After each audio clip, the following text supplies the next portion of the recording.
बे बड'लेण्ड इंखं टेलिभिजन दा समाव बड'लेण्ड इंखं टेलिभिजननि लाइव टेलिकास्ट रुमाव जों दङ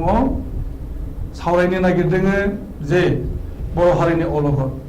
आथिखालाव बर' हारिया बायदिसिना बिथिङाव अलखदाव गोग्लैनानै दङ जों दिनै जर'खायै सावरायगोन सोलोंथाइ आरो रांखान्थि बिथिङाव बर' हारिनि अलखद आरो बेनिफ्राय उदां मोननायनि माखासे राहा लामानि सायाव जों सावरायगोन दिनैनि बे सावरायथायाव जों हांख्रायना लाबोदों बड'लेण्डनि सोलोंथाइ बिफाननि डाइरेक्टर जगदीश प्रसाद ब्रह्म जों बिथांखौ बरायदों आरो सिबिनाय होदों खुलुमबाय लोगोसेनो दिनैनि बे सावरायथायाव बाहागो लानो हांख्रायनाय जादों लाइफ इन्सुरेन्स कर्परेसन अफ इन्डियानि आजिरा मोननाय चिफ मेनेजार बिमल बसुमतारी बिथांनो बरायनाय होदों आरो सिबिनाय होदों लाइनाव दङ बर' थुनलाइ आफादनि आफादगिरि तरेन बर' नोंथाङा दङ लाइनाव दङ खुलुमबाय गोजोन्थों दे नोंथांखौ बरायनाय होदों आरो लाइनाव दङ मैया आसामनि सोलोंथाइ बिफान सेबानि हेफाजाबाव बानजायनाय मेट्रिक आनजादनि रिजाल्ट मैया होनाय जादोंमोन बे रिजाल्टआव बर'नि बांसिनथार नाम्बार मोननो हादों बिदिसा खाख्लारि बिथांखौ जोङो लाइनाव हांख्रायना लाबोदों बिदिसा खाख्लारि दङ लाइनाव बरायनाय होदों बिदिसा खाख्लारि आरो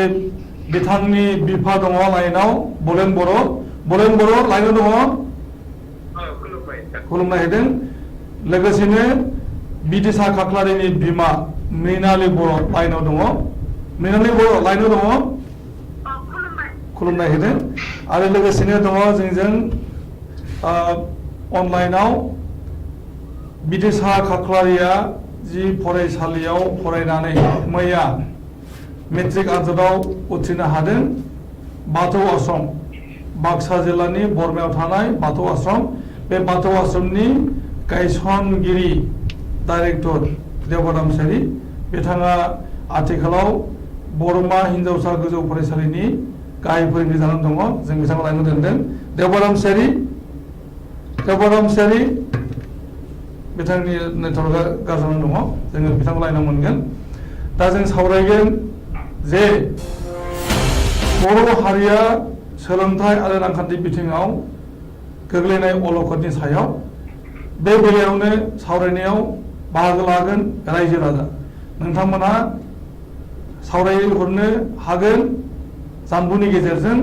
जानबुं नम्बरा जाबाय 8135980590 बुंफिनदों 8135980590 बे जानबुं नाम्बाराव नोंथांमोना डायल खालामनानै जोंनि बे सावरायनायाव बाहागो लाफाहरनो हागोन दा जोङो गिबियावनो सावरायनि बर' हारिनि सोलोंथाइ बिथिङाव अलखद जोंजों लाइनाव दङ बिदिसा खाख्लारि मैया मेट्रिक आनजादाव 581 नम्बर मार्क केरि खालामनानै पास जादों मेट्रिकखौ बर'आव बांसिन मार्क बिथाङा केरि खालामनो हादों आसामनि गासै फरायसाफोरनि मादाव बांसिन नाम्बार आवथायदों बिथाङा 84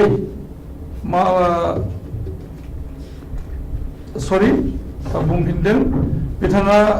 98 नम्बर मार्क केरि खालामनानै बर' साबजेक्टखौ उथ्रिसारनो हादों आरो भेरि इन्टारेस्टिंलि बिथाङा एडभान्स मेथामेटिक्सआव 100 नाम्बार 100 लाखिनो हादों भेरि इन्टारेस्टिंलि आरो दुखु गोनाङा जाहैबाय जे बिथाङा 3 नम्बर मार्क मोनदेरबावनायमोनब्ला टप 10 नि मासियाव गोलैफागौमोन जोबोद दुखुनि बाथ्रा बिथाङा 3 नम्बरखौ आवथायनो हादिया जायनि थाखाय बिथाङा बे टप 10 नि मासियाव जायगा मोननो हायाखै आरो दुखु गोनाङा जाहैबाय जे बे बोसोराव बर' बिजोंनिफ्राय टप 10 मासि आवथायनो हानाय रावबो फरायसा गैया जोङो सावरायना लादों बे बिथिंखौ सावरायनो थाखाय हांख्रायना लाबोदों बिटिसिनि डाइरेक्टर अफ एजुकेशन लोगोसेनो LICI नि चिफ मेनेजार आजिरा मोननाय बिमल बसुमतारी बिथांखौ आरो बिथाङा मोनसे समाव सोलोंथाइ बिफानजोंनो नांथाबनानै दंमोन बिमल बसुमतारी बिथाङाबो बेनि थाखाय बिथाङा सोलोंथाइ आरो रांखान्थि बिथिङाव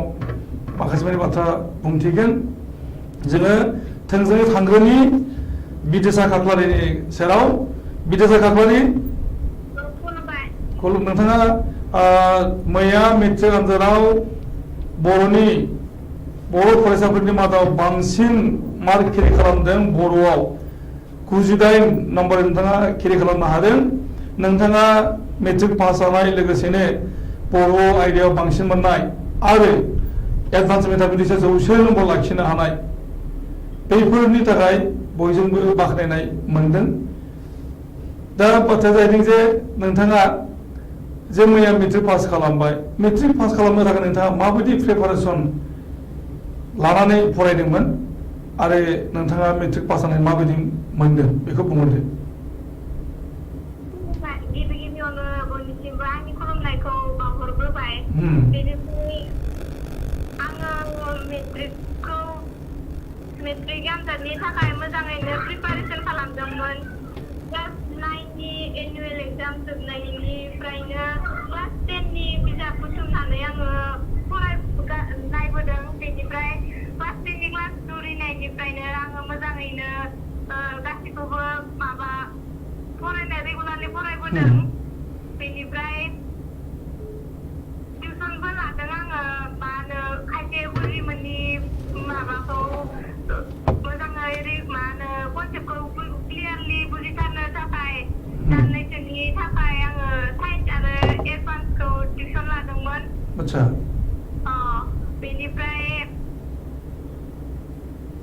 बेनिफ्राय नोंथाङा एडभान्स मेथामेटिक्सआव 100 लाखिनो हादों नाथाय गुबुन साबजेक्टफोराव नोंथाङा मोजां मार्क केरि खालामाखै जेरैहाय ससियेल साइन्सआव नोंथाङा 90 मोनबाय नोंथाङा मानो 90 मोननो हागोन बे ससियेल साइन्सआव एसे आवगायनो हाबावनायमोनबा 3 नम्बर मोनदेरबावनायमोनब्लानो नोंथाङा माने टप 10 आव थांनो हायोमोन मा जाहोननि थाखाय नोंथाङा ससियेल साइन्सखौ दावखोनो हालिया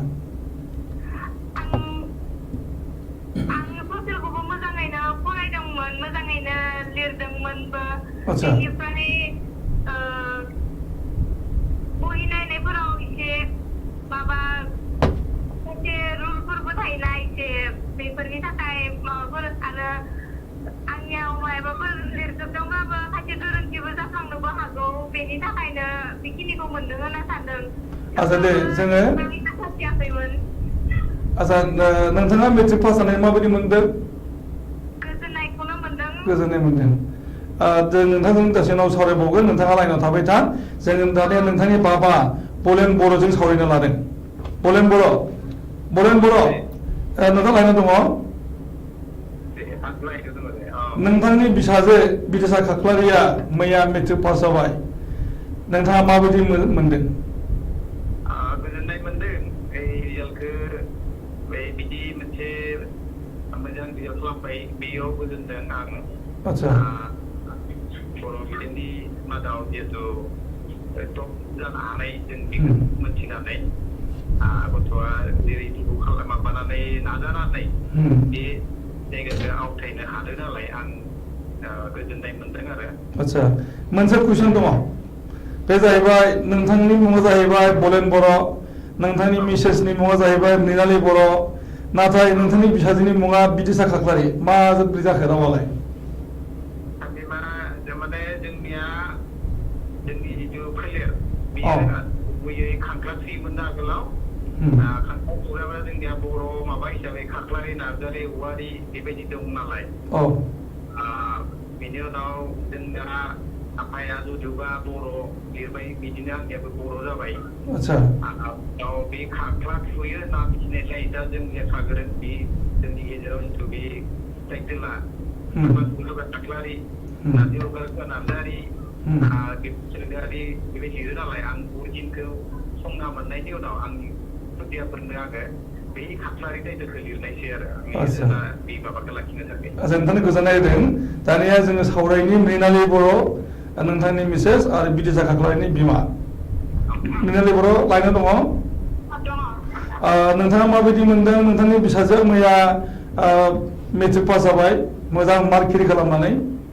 आं जोबोद गोजोननाय मोनदों बेखिनि मार्कखौ लानानै उथ्रिनो हानायखाय आदसा बेनिफ्राय आरो गथ'नि नाजानायखौ नुनानै माबादों आरो गोजोननाय मोनदों बेखिनिखौ लानानै आं जोबोद गोजोननाय मोनदों साबैसे खुदिया दं नोंथाङा जोंनिया साब्रै हिनजावसा गोजा हिनजावसा गोजा साब्रै हौवासा गैया गैया आदसा बे बिदिसा खाख्लारियानो गिबि नेवथोन नैथि फिसाजो गिबि फिसाजोआ मा खालामो कटनाव फरायगासिनो दङ मा इयाराव फरायदों बियो इंलिसाव मेजर लानानै फरायदों आदसा मोजांखौनो फरायदों मा इयाराव मा बबे थाखोआव फरायदों बिए फर्थ सेमिस्टार आरो इंलिस मेजर आदसा मोजां खोथा आरो उन्दै सानैया क्लास 8 सासेया सानैबो क्लास 8 आव 5 आव गासिबो बर' मिडियाम गासिबो बर' मिडियाम फरायदों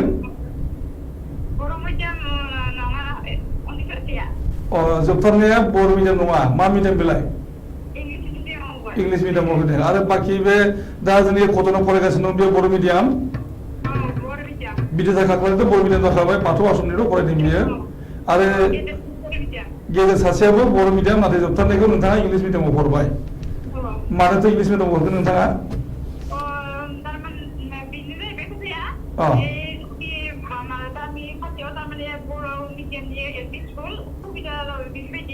आदसा बर' मिडियाम स्कुल खाथियाव गैयिखाय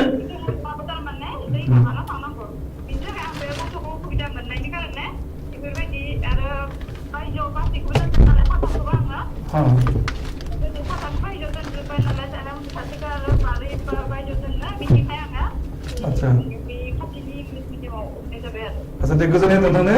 जोङो दे गोजोननाय नोंथांनो आरो जों नोंथांनो सावरायबावगोन जों बिदिसा खाख्लारिजों सावरायबावगोन उनावहाय लाइनाव थाबाय थानोमोना दा जोङो मोनथिनो मोनबाय जे बिदिसा खाख्लारि बिथाङा माने ससियेल साइन्सआव बांसिन मोनबावोमोनब्ला टप 10 आव फैगौमोन बिथाङा 90ल' मोनदों नाथाय बिदिसा खाख्लारिया मिजिं खालामदोंमोन जे बांसिन नम्बर मोनगौमोन नाथाय मोननो हायाखै दा जोबोद दुखु थाबाय अब्लाबो गोग्गानांगौ बाथ्रा जाबाय जे सासे बर' फिसाया बर' बिजोंजों फरायनानै एडभान्स मेथामेटिक्सआव 100 नम्बर लाखिदों आरो बर' फरायसाफोरनि मादावनो बांसिन नम्बर मोननाय बिदिसा खाख्लारि जों बिथांखौ लाइनाव दोनदोङो जोङो सावरायबावनि बिथांजों उन समावहाय दा जोङो दसे ब्रेक लानो नागिरदों दान्दिसे ब्रेक लानायनि उनाव जों फैगोन बिटिसिनि एडुकेसन डिपार्टमेन्टनि डाइरेक्टर बिथांनि सेराव दा जों दान्दिसे ब्रेक लादों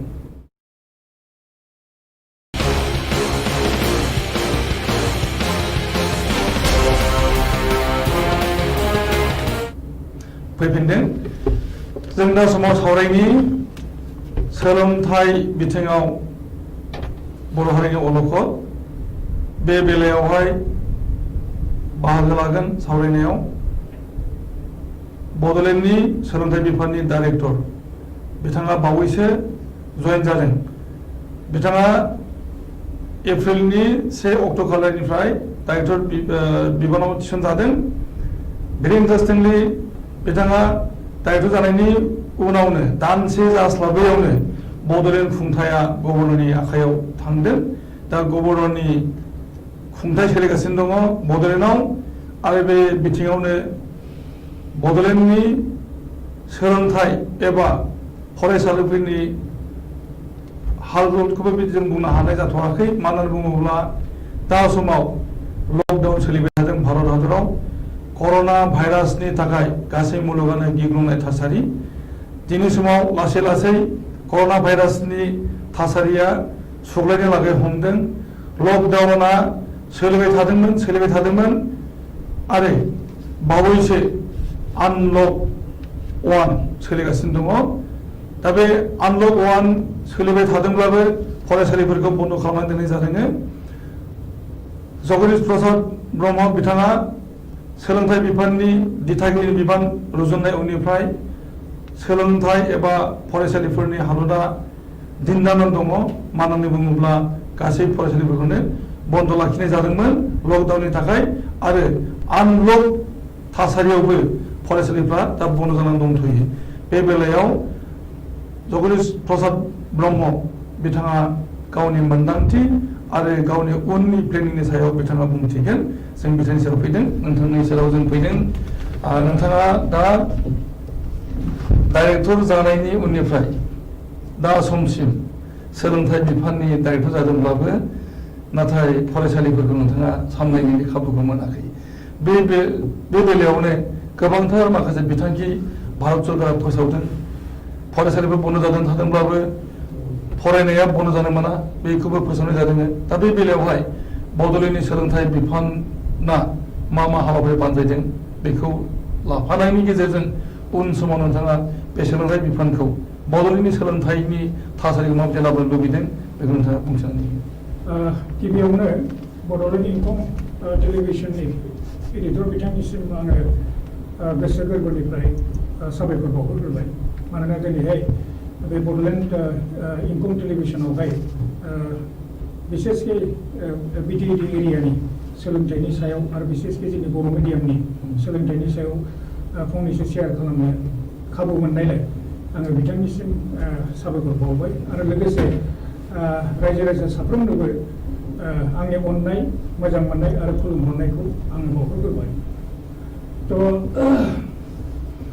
जों गिबियावनो बुंनो आरो फार्स्टआव आरो गिबियावनो आरोबाव मैयासो रिजाल्ट डिक्लेयार होनाय माने बै मेट्रिक परीक्षा रिजाल्ट डिक्लेयार होनाय जाय गथ'फोरा मोजां बा पास जानो हादों बिसोरनिसिम आं गोसो गोरबोनि आं हामलायनायखौ आं बावहरबाय आरो आं आसा खालामो जे बिथांमोनहा हयथ' आरोबाव आवगायलांबाय थागोन थ' जेखिजाया दिनै बेयाव आं सोलोंथाइ माने दाखालिसो आङो 1 तारिख एप्रिलनिफ्राय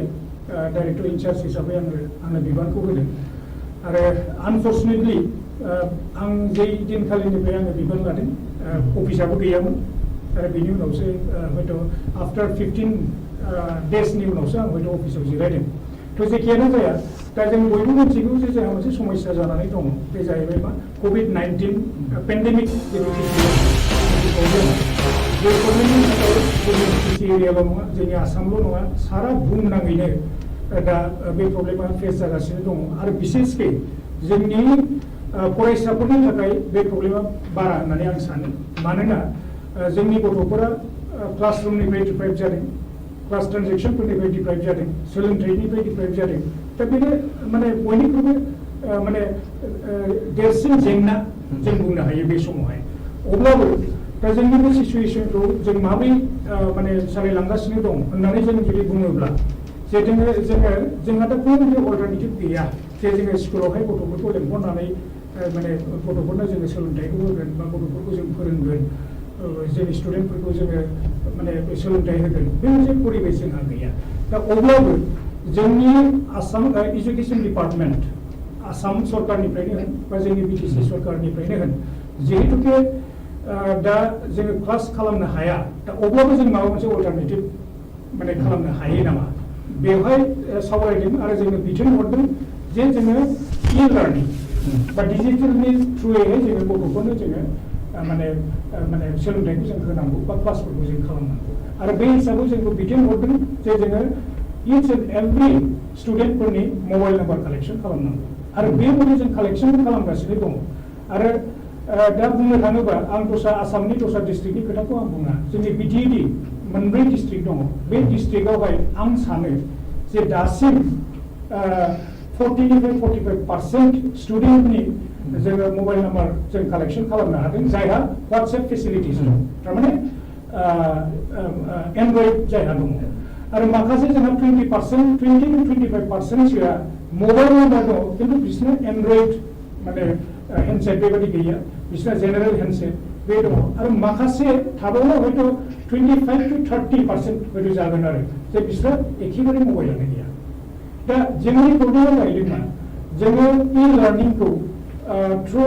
एन्ड्रइड मबाइल जों होगासिनो दङ आरो जोङो बेखौ जों साक्सेस जादों जों बुंनांगोन खिन्थु जोङो जास्ट 40 to 40% 40 to 45% स्टुडेन्टखौ जों कभार खालामनो हादों दा बिसोरनोबो हयथ' एसे माने सोलोंनो सुबिदा मोनगोन खिन्थु जायहा मबाइलानो गैया 30% गतिके बेखौ जों माबोरैहाय रिच आउट खालामगोन बे जोंनि थाखाय बिराद मोनसे समस्या जानानै दङ अब्लाबो जोंनि जायनाखि फोरोंगिरिफोर बे फोरोंगिरिफ्रा माबा मोनसे माने बेबस्था खालामनानै जे बिसोरनो जोङो नटफोर होनो हायो नामा बा सोरबा खाथियाव थानाय गथ'फोर जायहा एन्ड्रइड मबाइलफोर दङ बे एन्ड्रइड मबाइलफोरजों शेयार खालामनो हायो नामा दा बेबायदि जोङो बिथोन हरदों आरो माखासे साक्सेसफुल जादों हयथ' 10%सोआ बेबायदि मोनसे कभारेज जादों खिन्थु 20%खौ आं सानो जों कभारेज खालामनो हायाखै दासिमबो आरो थेवब्लाबो जों नाजागासिनो दङ जे जिहेतु दा एसेब्लाबो रिलेक्सेसन जादों दा ओंखायनो जों बुंदोंबा जाय फोरोंगिरिया जे गामियाव दङ बे गामियावबोथ' माखासे स्टुडेन्टफोर दङ बे स्टुडेन्टफोरखौ सोरनिबा न'आव ससियेल डिस्टेन्सिङाव फोरोंनो थाखाय जों इन्सट्राक्सन हरदों आरो बेखौ जोङो माने साफा सानै टिचारा खालामगासिनो दङ आरो बेखौ जोङो वाट्सएपनि थ्रुयै जों नुगासिनो दङ दा बे जोंनि थाखाय साक्सेसबो होननांगोन माने जोंनि फोरोंगिरिफ्रा जेनाखि सेस्था खालामगासिनो दङ आरो बे सेस्थाया बिसोरो एसेबो खम खालामाखै दा बे हिसाबै जोङो बेखौबो एसे माने टाच खालामदों अब्लाबो जों 100% खिन्थु रिच आउट जों खालामनो हायाखै अब्लाबो जोंहा साननाय दङ जे एटलिस्ट जोङो बे लकडाउनाव जुदि कन्टिनिउ जुदि जायोब्ला सापज आरो एक्सटेनसन जुदि जाबावोब्ला जों खिन्थु 100% स्टुडेन्टफोरखौ जों रिच आउट खालामनायनि थाखाय जोङो बेखौ माबा मोनसेबाबो जोङो माने खालामथारगोन बेखौ जोङो माने इतिमध्य जों रायलायबायबो जोंनि जेसेबां अफिसारफोर दं जोंनि लेभेलाव मोनब्रै लेभेलाव इन्सपेक्टर अफ स्कुल्स डिअ दङ जोंहा नङा होमबा जों अलरेडि रायलायबाय आरो जोङो साफा सानै दा गोदान स्टुडेन्टफ्रा मबाइल बायनायखौबो जों नुदों आरो दा बे जोङो पेरेन्टसफोरखौबो इनकारेज खालामदों खिन्थु जों फर्स खालामा खारन बे मोनसे माने जोङो जुदि दा पेरेन्टसफोरखौ जुदि फर्स खालामो बिस्रा इकनमिक कन्डिसननिबो खोथा दं दा बेनि थाखाय जों फर्स खालामाखै थेवब्लाबो जोङो माबा मोनसे जोङो सेस्था खालामदों आच्छा दा नोंथाङा बुंबाय जे 45%ल' माने कभार खालामनो हादों दा 45%ल' कभार खालामनोब्ला बाखि माने 55% माने बे माबानिफ्राय अनलाइन एजुकेसन सिस्टेमनिफ्राय डिपेन्ड जानानै दङ दा बिसोरनि रिच खालामनायनि बेलायाव मा मेजार आरो दा मेजारा बेनो जे आं होनदों जे 40 to 45% जोंहा वाट्सएप नाम्बार दं बाखि शेयारिं खालामनो बाखि 20सोआ बिस्रा मबाइल नाम्बार दं माने जेनेरेल दा ओंखायनो बेखौ इन्सट्राक्सनखौ हरनाय जादों मेसेजजोंबो हरनाय जादों खिन्थु जों वाट्सएप इउज खालामनो हायाखै आरो शेयारिं जे ओरै नों ओरै दङ उमुक स्टुडेन्टनिफ्राय नों लानांगौ दा बेबायदि टिचार्सफ्रा गावनि स्टुडेन्टखौ खालामगासिनो दं आरो जायहा मबाइल नाम्बार गैया बे मबाइल नाम्बार गैयैफोरखौबो बै स्टुडेन्टफोरखौ बा बेहाय जे जोंहा एसएमडिसि फोरनि मेम्बार्सफोर दङ बे मेम्बार्सफोरजों कन्टेक्ट खालामनानै अनेक टिचार्सफोरनो कन्टेक्ट खालामनानै जाहाथे जों ओरै उमुक स्टुडेन्ट उमुक गामियाव उमुक स्टुडेन्ट दङ दा बेनो जों ओरै नट हरदों बेखौ जाहाथे शेयार खालामलायो आरो दा बेबायदि जों साक्सेस जायाबाबो जों ट्राइ खालामगासिनो आच्छा दा जोङो सावरायनि देवबार रामसारि दङ बिदिसा खाख्लारिया मैया मेट्रिक पास खालामदों मोजां मार्क केरि खालामनानै बिथाङा फरायदोंमोन बरमानि बाथौ आश्रमनि गायसनजेन डाइरेक्टर देवबार रामसारि लाइनाव दङ देवबार रामसारि नोंथाङा लाइनाव दङ नोंथांनो बरायनाय हैदों दा जों नोंथांजों सावरायनो नागिरदों नैबे जे नोंथाङा बरमानि बाथौ आश्रमनि गायसनजेन डाइरेक्टर लोगोसेनो नोंथाङा आथिखालाव बरमा गार्लस हाई स्कुलनि गाहाय फोरोंगिरि जानानै दङ जोंजों स्टुडिअ'आव दङ दा समाव बड'लेण्डनि एडुकेसन डिपार्टमेन्टनि डाइरेक्टर जय प्रसाद ब्रह्म आरो LICIनि रिटायार्ड जानाय चिफ मेनेजार बिमल बसुमतारी बिथां दङ जों दा समाव सावरायबाय थादों जे माने सोलोंथाइ बिथिङाव बर' हारिनि अलखद दा समाव हामलायनाय होदों दा समाव लकडाउननि थाखाय सोलोंथाइ बिथिङा बड'लेण्डआव दिन्दानानै दङ लोगोसेनो माब्ला खुलिनाय जागोन फरायसालि बिनि दासिमबो जेबो थिरां जायाखै गरन्थ जायाखै बे बिथिङाव बुंनाय जादों जे एडिसन डिपार्टमेन्टनि डाइरेक्टर बिथाङा दासो बानबुंथिदों जे फरायसाफोरनो लार्निंनि गेजेरजों सोलोंथाइ होनाय जाबाय थादों। नोंथाङा बरमा गार्लस हाई स्कुलनि सासे गाहाय फोरोंगिरि, नोंथांनि फरायसालियाव मा थासारि सोलिबाय थादों? आङो दा बरमा गेजेरजों गाहाय फोरोंगिरि, लोगोसेनो आं दा सानसे बाक्सा जिल्ला एकाडेमिक काउन्सिल बांगावनि प्रेसिडेन्ट जाना दङ। दा लकडाउननि समाव सरकारा जिथु बिथोन हरदों आरो इ-टिचिं बा इ-लार्निं, बे इ-लार्निंनि बेलायाव जोङो खालि आंनि फरायसालिनि खोथाखौ सानाखै आरो जोंनि गासै जिल्लानि मोनफ्रोमबो फरायसालिखौ जोङो इ-लार्निंनि गेजेरजों माबोरै फरायसाफोरखौ जोङो मोजां फिथाइ मोनहोनो हागोन बेनि थाखाय जोङो माखासे राहा लादों। आरो बेबायदिनो जोंनिया जोंनि जिल्लानि आइ सार बिथां डक्टर रमेश साराबो जथेस्थ' थोजासे बिथाङाबो माने मदद खालामदों, माने थोजासे माने इन्सट्राक्सन हरबाय थादों आरो बे हिसाबै दासिमहालागै जोंनि बाक्सा जिल्लायाव जिथु इ-लार्निं बा इ-इडुकेसन सिस्टेम सोलिदों बे मथामथि 80% स्टुडेन्टफोरनि फ्राय मबाइल कानेक्सन खालामनानै बेनि गेजेरजों वाट्सएपनि गेजेरजों इउटिउबनि गेजेरजों माने बे सोलोंथाइखौ नाजागासिनो दङ आरो मोजां फिथाइ मोनदों होननानै सानदों आं। बे बेलायाव बेनिफ्राय बाखि 20%आ माने खहा जायाखै, बेनि जाहोना? बेनि जाहोना जाबाय जोंनिया माखासे स्कुलाव माने स्टुडेन्टफोरनि स्टुडेन्टफोरा बांसिन दङ हिसाबै मबाइल माखासेयानो गैया,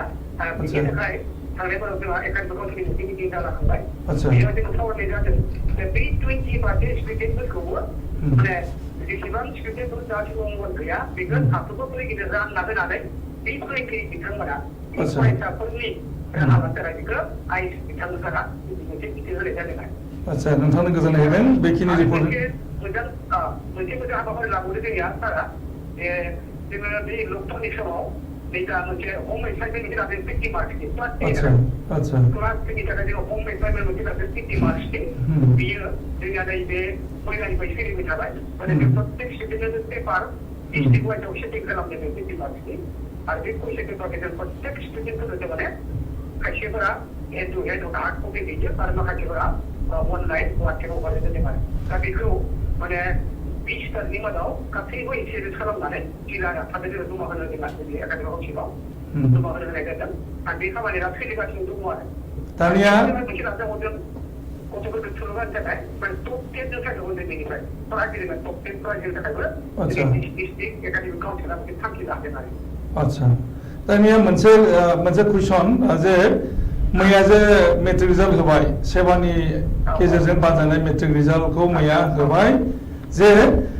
नोंथांनि फरायसालिनिफ्राय बेसेबां पार्सेन्ट पास खालामनो हादों? आंनि फरायसालिनिफ्राय एबारो क्वालिटिनिफ्राय बारा मोजां जायाखै। थांनाय बोसोराव ग्रेड 7 सासे टिचिंजों सानै स्टार मोनदोंमोन। थांनाय बोसोराव आंनिया 70%मोन। बे खेबाव पास खालामदों 77% पास खालामदों एबार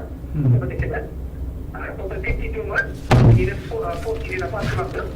साबा पास मोनदों, सेकेन्डआ 26 मोनदों आरो थार्डआव 9 जोना पास खालामदों। बे 12 जन स्टुडेन्टआ बिदिनो बायदिया हायाखै आखाबा पास खालामनो हायाखै। थांनाय बोसोरनि फेल जाखानायमोन आरो दा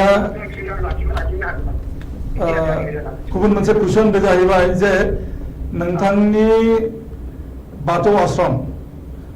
आश्रमनिफ्राय बिदिसा खाख्लारिया मोजां मार्क केरि खालामनानै मैया मेट्रिक पास जाबाय आरो बिथाङानो बर'नि बांसिन माने मार्क केरि खालामदों, बर' आयदायाव बांसिन मार्क केरि खालामदों, लोगोसेनो बर' बिजोंनिनो बांसिन मार्क केरि खालामनाय आरो एडभान्स मेथामेटिक्स बिथाङा 100 लाखिनानै 100% पास खालामदों। आनलाकिलि बिथाङा मोनथाम मार्क आवथायनो हायैनि थाखायनो टप 10आव फैनो हायाखै। दा नोंथांनो साबायखर बावनायनि गोनांथि दङ जे नोंथाङा बाथौ आश्रमखौ गायसंनायनि गेजेरजों बेखिनि एचिभमेन्टखौ लाबोनो हादों। दा मोनसे कुइसन जाबाय जे नोंथांनि बे गायसंनाय बाथौ आश्रमनि रिजाल्टआ जोबोद मोजां, नाथाय नोंथांनि फरायसालिनि जेनाखि नोंथाङा गाहाय फोरोंगिरि जागासिनो दङ, बे फरायसालिनि रिजाल्टआ मोजां जायाखै, जाहोना मा? बेखौथ' बयबो मिथिखानाय, जोंनि सरकारि स्कुल आरो प्राइभेट स्कुलनि सायाव एसे फाराग दङ। खारन प्राइभेट स्कुलफोरा एकदम उन्दैनिफ्रायनो रेगुलार जोङो क्लास दङ हिसाबै जिथु बिथा जिथु आन्तर्जातिक बिथा बेखौ जों एसे मोजां दाबोनो हायो खिन्थु आङो सरकारि स्कुलफोराव बेखौ आङो क्लास 6 मोनो आं बे बोसोरबायाव बै प्राइभेट स्कुलाव जेसेबां टारगेट होयो आं आंनि सरकारि स्कुलाव आं जुदि बांसिन माने गथ'फोरखौ मोजां खालामनो बेखौ सार्टिफिकेट होयो आरो हिसाबै प्रजेक्टखौ नाजादों अब्लाबो हायाखै अब्लाबो आङो मोनसे खोथा बुंथारनांगोन मा आङो क्लास 10आव माने मेट्रिक परीक्षानि सिगां खमैबाबो आङो माने मोनब्रै माने प्रि टेस्ट लायो थारमाने आरो बे मेट्रिक मुक टेस्ट लायो एबार आं खेबनै फाथिदोंमोन आरो बे खेबनै फाथिनायाव बै दा थालांबाय दा 12 गथ'फ्रा बिसोर पास खालामनो हाखायाखैमोन आरो आं बिदि लाखिनो हागौ इच्छा खालामला जों लाखियाखै अननानै लाखियाखै आं बिसोरखौ बेनिखायनो आंनि गोनांथि गाज्रि जादों आरो नङाबाथ' सिगांनो बिसोरो 100% पास खालामनो हायो आरो लाखियोब्ला जोंनि प्राइभेट स्कुलावथ' जों उपाय गैया लाखिनो नालाय बेनि थाखाय थारमाने नोंथां बुंनो नागिरदों जे जायफोरनिखि प्राइभेट नोंथांनि जेनाखि गायसंनाय फरायसालिमोन नोंथाङा जि फरायसालियाव माने दिथागिरि डाइरेक्टर जानानै दंमोन बै फरायसालियाव माने माखासे माने मेट्रिक होनो गोनां फरायसाफोरखौ माने मेट्रिक परीक्षा होनो होजोबनाय जायाखै माखासेखौ लाखिनाय जादों थारमाने जायफोरनाखि मेट्रिक पास खालामथारगोन बिसोरखौल' एलाव खालामनाय जादों आरो जेरावनाखि नोंथाङा दा गाहाय फोरोंगिरि जानानै दङ नोंथांनि स्कुल बेवहाय नोंथाङा गासैखौबो माने परीक्षा होनो थाखाय खाबु होदों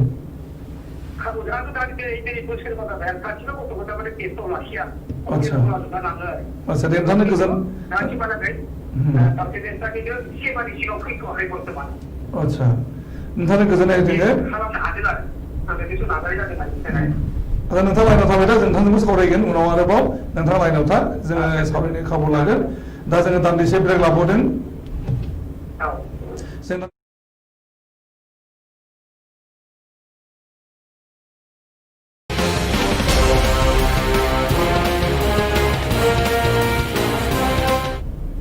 फैफिनदों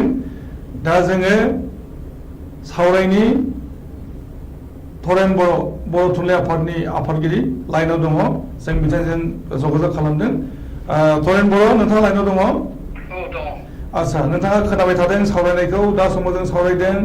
सोलोंथाइ बिथिंनि सायाव बड'लेण्डनि सोलोंथाइ बिफाननि डाइरेक्टर बिथाङा माखासे माने बानबुंथि होदों नोंथाङा खोनाबाय लोगोसेनो मैया मेट्रिक पास जादों बिदेसा खाख्लारि बर'नि बांसिनथार नाम्बार केरि खालामनानै पास खालामदों बिथांनि बानबुंथिनि थाखाय खोनानो मोनदों लोगोसेनो देवबाराम सेरि बिथाङा बरमा गार्लस हाइ स्कुलनि गाहाय फोरोंगिरि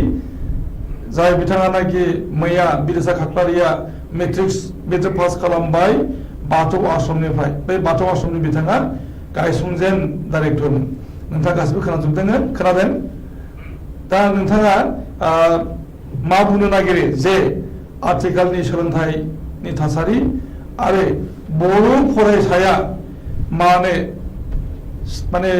पजिशन मोननो हायाखै एबा टप 10 नि लिस्टआव मानो गाखोनो हायाखै साबायखर थाबाय सिगाङावनो आंनिफ्राय आं बड'लेण्ड इंखं टेलिभिजननिसिम बिराद गोनां मोनसे आयदा लानानै बिथांमोना सावरायनो लादों साबायखरखौ बावग्रोदों आरो लोगोसे दिनै नोंथांमोनहा बिटिसिनि सोलोंथाइ बिथोनगिरिखौ लिंहरनानै रोखोम सावरायनायनि लाहार फाहार खालामदों आरो मैयासो आसामनि बे सेबानि आन्दाराव जिथुनिखि मेट्रिक आनजाद फोसावनाय जादों बेवहाय जोंहा बर'मानि बाथौ आश्रमनिफ्राय बर' बिजोंजों बे बिटिसि खाख्लारिया बांसिन नम्बर मोननानै उथ्रिसार जानो हादों गोजोनथाव बाथ्रा आङो बिटिसिनि इयुन जिउ आरो बिथांनि बिमा बिफा आरो बे माने फरायसालि आरो फोरोंगिरि बिथांमोननिसिमबो माने गोसो गोरबोनि साबायखर थाबाय जाहाथे बेफोर रोखोम जोङो रिजाल्ट बा बेबायदि जामुंथि जों खालामनो हायो दा खोथा जाहैदों जोङो थांनाय बोसोराव जिथु नुबोदों नोजोराव गोलैबोदों देग्लाय आङो नुदों बिटिसिनि मोनब्रै जिल्लायाव माने गोबां माने रिजाल्टआ मोजां आरो सारा आसामाव जोङो 64.80% थारमाने 64 जौखोन्दोनि बारा देग्लाय सारा आसामाव सेबानि आन्दाराव जिथु आनजाद जादोंमोन बेवहाय फैदों आरो देग्लायनो एसे बांसिन बायदि आं नुहुरदों खारन जोङो थांनाय बोसोरफोरखौ नायोब्ला सबसे लयेस्ट 2017 आव जादोंमोन 47.94%। बेनिफ्राय फैनानै 56 जौखोन्दो, बेनि उनाव थांनाय बोसोराव 60 जौखोन्दो जादों आरो देग्लाय 64-80 जौखोन्दो। बे मोजां बाथ्रा। आरो जों नुनो मोननायाव बिटिसिआव मोनब्रै जिल्लायावबो बे रिजाल्टनि जिथुनिखि माबा बेयो मोजांसिन जादों। जेरै बाक्सायाव 69 जौखोन्दोनि बारा, चिराङाव 64.12 माने जौखोन्दो, उदालगुरियाव एसे देग्लाय खम 54 जौखोन्दो, 52 जौखोन्दो 99% जादों आरो क'क्राझाराव 59.30 जौखोन्दो। दा बेखौ नायोबा जोङो बिटिसिआव रिजाल्टआ गाज्रि जायाखै आरो जों नुनायाव सोरखारि फरायसालिनि माने बदलै जोङो जेरै इउएन एकाडेमि नुदों, बाथौ बेबायदिनो पायनियार गुबुन प्राइभेट स्कुलफोर दं। बेवहाय रिजाल्टआ जोबोर मोजां जादों, बेवहाय नुनो मोनदों। आरो बियो मोनसे बर' बिजों दावगानायनि मोनसे जोंहा जों बिदिन्थि नुदों। नाथाय जों सोरखारि स्कुलफ्राव मानो दावगानो हायाखै बेखौ जोङो सम जोङो गोबां जोङो डाइरेक्टर लेभेलावबो सावरायदों। जोंहा बिटिसिनि इएम आगोलनि बा आथिखालाव जायफोर दङ बिथांमोनखौ सावरायदोंमोन जे जोङो टिचार्स एवारनेसबो खालामदोंमोन। बिथाङा दानि बिथोनगिरि जगदीश प्रसाद ब्रह्मआ मिथिगौ। दा जोङो टिचार एवारनेसनिफ्राय जों मिथिनो मोनदों जे सोरखारि स्कुल बर' बिजोङाव गथ'फोरखौ गार्जेनफ्रा होनो नागिरा। दा निगिरिनि जाहोना जाहैदों जों नुनो मोनदों जिथुनिखि सोरखारि लेभेलनि एसएनडिसि दं, एसएमसि दङ, बिथांमोनाबो बिबानखौ बारा लानो बायो। आरो गुबुन स्कुलाव जोङो फोरोंगिरिनि आंखालखौ जोङो नुबोदों। बिजाबनि आंखाला एसे सुस्रांबाय, नाथाय फोरोंगिरिनि आंखाल आरो बे फोरोंगिरिनि आंखाला गोबां जाहोन दङ। बेयो जेराव सानै थानांगौ बेवहाय सासेल' दं single teacher. LP to up to गोजौ फरायसालि हाइ स्कुलसिम बे फोरोंगिरिनि जेंना आरो साबजेक्ट वाइज जेरै सानखान्थि फोरोंनाय बा बेबायदिनो साइन्स फोरोंनाय, बिगियान, बेबायदिनो माने फोरोंगिरिफ्रा खुब खम। ओमफ्राय जों एनालाइसिस खालामनानै डाइरेक्टर लेभेलावबो जों सावरायदोंमोन जे बे माने फोरोंगिरिनि आंखालखौ सुफुंनांगौ आरो बिथांमोनहाबो बेबायदि पदक्षेपबो लादोंमोन। दाथ' जोङो आउटसाइड बिटिसिनि बायजोआव जायफोरनिखि बर' मिडियामनि अबस्था जानानै दङ, बेथ' दुखुनांथाव जे रिजाल्टआथ' गाज्रियानो आरो फरायसानि सानखोआबो एकदम माने खम जाबाय। दिनै जों गोजोनथाव बाथ्रा बेनो जे जों 2017 मायथाइयाव प्रथम 41 इयार्स आफ्टार 41 बोसोरनि उनाव सेबानि आन्दाराव आनजाद जानाय, बेवहाय जोङो फैयै इउएन एकाडेमि बरपेटानि दिबुकसार बसुमतारिया माने बियो टप 10 आव फैनो हादोंमोन। खिन्थु देग्लायबो जोङो आसा खालामदोंमोन, दिनै बिटिसाया दुखु गोनां बेनो, आं मैयाबो रायज्लायहरदोंमोन बिफाजों भलेनजों जे बेवहाय ससियेल साइन्सआव 3 नम्बर मोनब्लानो बियो 93 मोनब्लानो बियो स्टेटआव फैयोमोन, टप 10 आव। खिन्थु जोङो बाव नुदों जे बिटिसाया बियो जोथोन लानानै बा गार्जेना बिमा बिफाया जोथोन लानानै फोरोंदोंब्लाबो, फोरोंगिरिफ्रा जोथोन लानानै फोरोंदोंब्लाबो, नाथाय जोङो बे सेबानि रिजाल्टआव बेबायदि जोङो नुनाया बा जों मोन्दांथि मोननाया एसे दुखु गोनां जादों। खारन 3 नम्बरखौ बे इभालुएसन कमिटिया बेखौ लाबोनानै होनो हायोमोन, बे 3 नम्बरखौ होनो हायाखिसै। जायनि थाखाय दिनै बर' बिजोंनि बे टप 10 नि गासै सा 47 मादाव बेयो दखल खालामनो हायाखिसै। बे दुखु गोनां खौरां। आरो आं आसा फारियो जे समाव जोङो बर' बिजोंनि बे फरायसाफ्रा दावगालांनो हागोन। आरो देग्लाय आं नुनो मोनदों इउएन एकाडेमिनि क'क्राझारनि रिजाल्टखौ आं मोननानै बावहाय आं बारा गोजोननाय मोनाखै। खिन्थु गोजोननाया दङ, नाथाय गोजोननाय मोनाखै, थांनाय बोसोरनि बायदि जायाखै। 10% पास जायाखिसै जायाखिसै बिथांमोना देग्लाय 91% 11 जादों क'क्राझार इउएन एकाडेमि आच्छा धरेन बर' आं एसे बेहाय इन्टारेक्सन होनो नागिरदों जे बर' बिजोंनि फरायसाफ्रा स्टेन्ड मारिनो हानाया आगोलनिफ्राय जाबाखै आफ्टर 41 years थांनाय 2017 मायथाइयाव माने स्टेन्ड खालामनो हादों होनदों बिदिसा खाख्लारिखौ नोंथाङा दा मोनसे अजद जाहैदोंमोन जे अजद 17आव बिबुंसार बसुमतारी दा बिथाङा केरि खालामनो हादोंमोन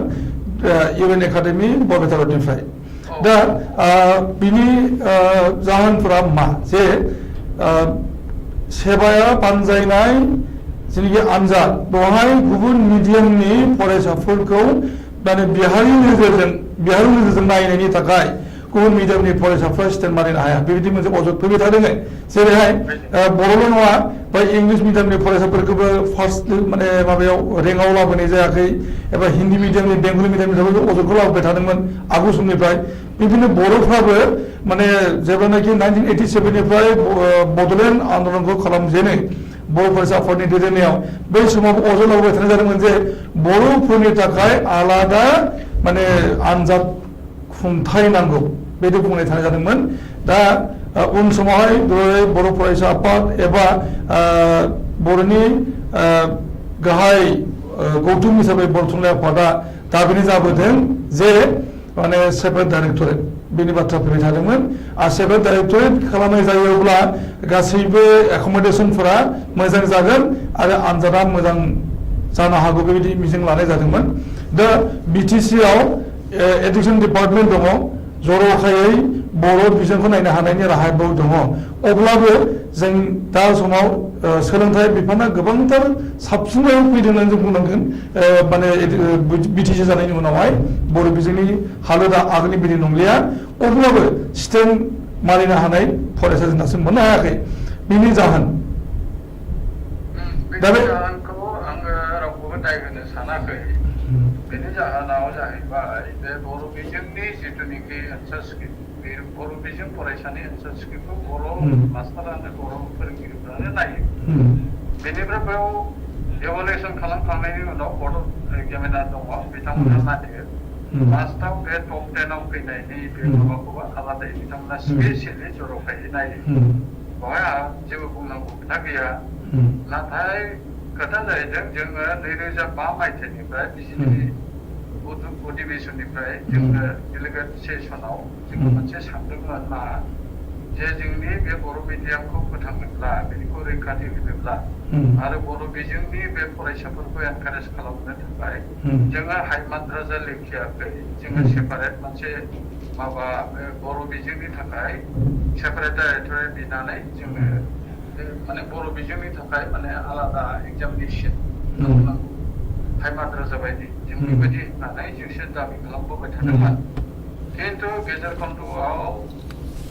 कंग्रेस सरकारनि दिनाव तरुण गगैया एलिमेन्टारि डाइरेक्टर होनानै माने बे पावारखौ होनायाव जोङो अजद दैखांनानै बेखौ जोङो नाङा होननानै जोङो जिहेतु बर' बिजोङा सारा आसामावनो दङ दिनै बिटिसि आवबो मोनसे डाइरेक्टरेट दंब्लाबो बिथांमोनखौ फुल पावार होनाय जाया इनचार्ज बायदिसो खालामनानै दोननाय जायो फुल प्लेजेड डाइरेक्टर नङा मोनब्रै डिस्ट्रिक्टनिबाबो फुल पावारखौ होआ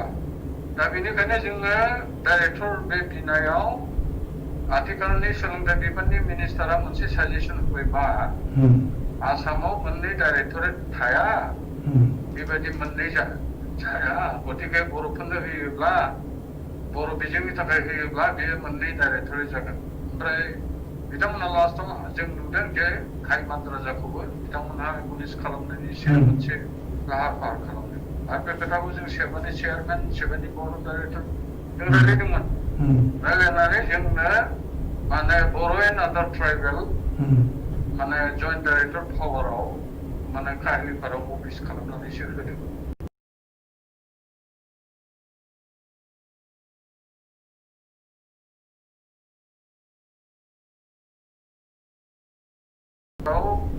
सोलोंथाइ बिफानखौ नायनो थाखाय डाइरेक्टर सासे दंखायो डिभिजनेल डाइरेक्टर सासे दंखायो गतिके माने आसामाव माने बर' मिडियाम बा ट्राइबेल मिडियामखौ नायनो थाखाय बे जइन्ट डाइरेक्टर पावाराव सासे बय जइन्ट डाइरेक्टर होनाय जादों आच्छा थरिमबर नोंथां आं मोनसे खोथा बेहाय बुंनो नागिरदों जे सेपारेट डाइरेक्टरेट आरो माने एग्जामिनेशन कन्डाक्ट खालामनाय बे डिफारेन्ट बुस्थु बेहाय माने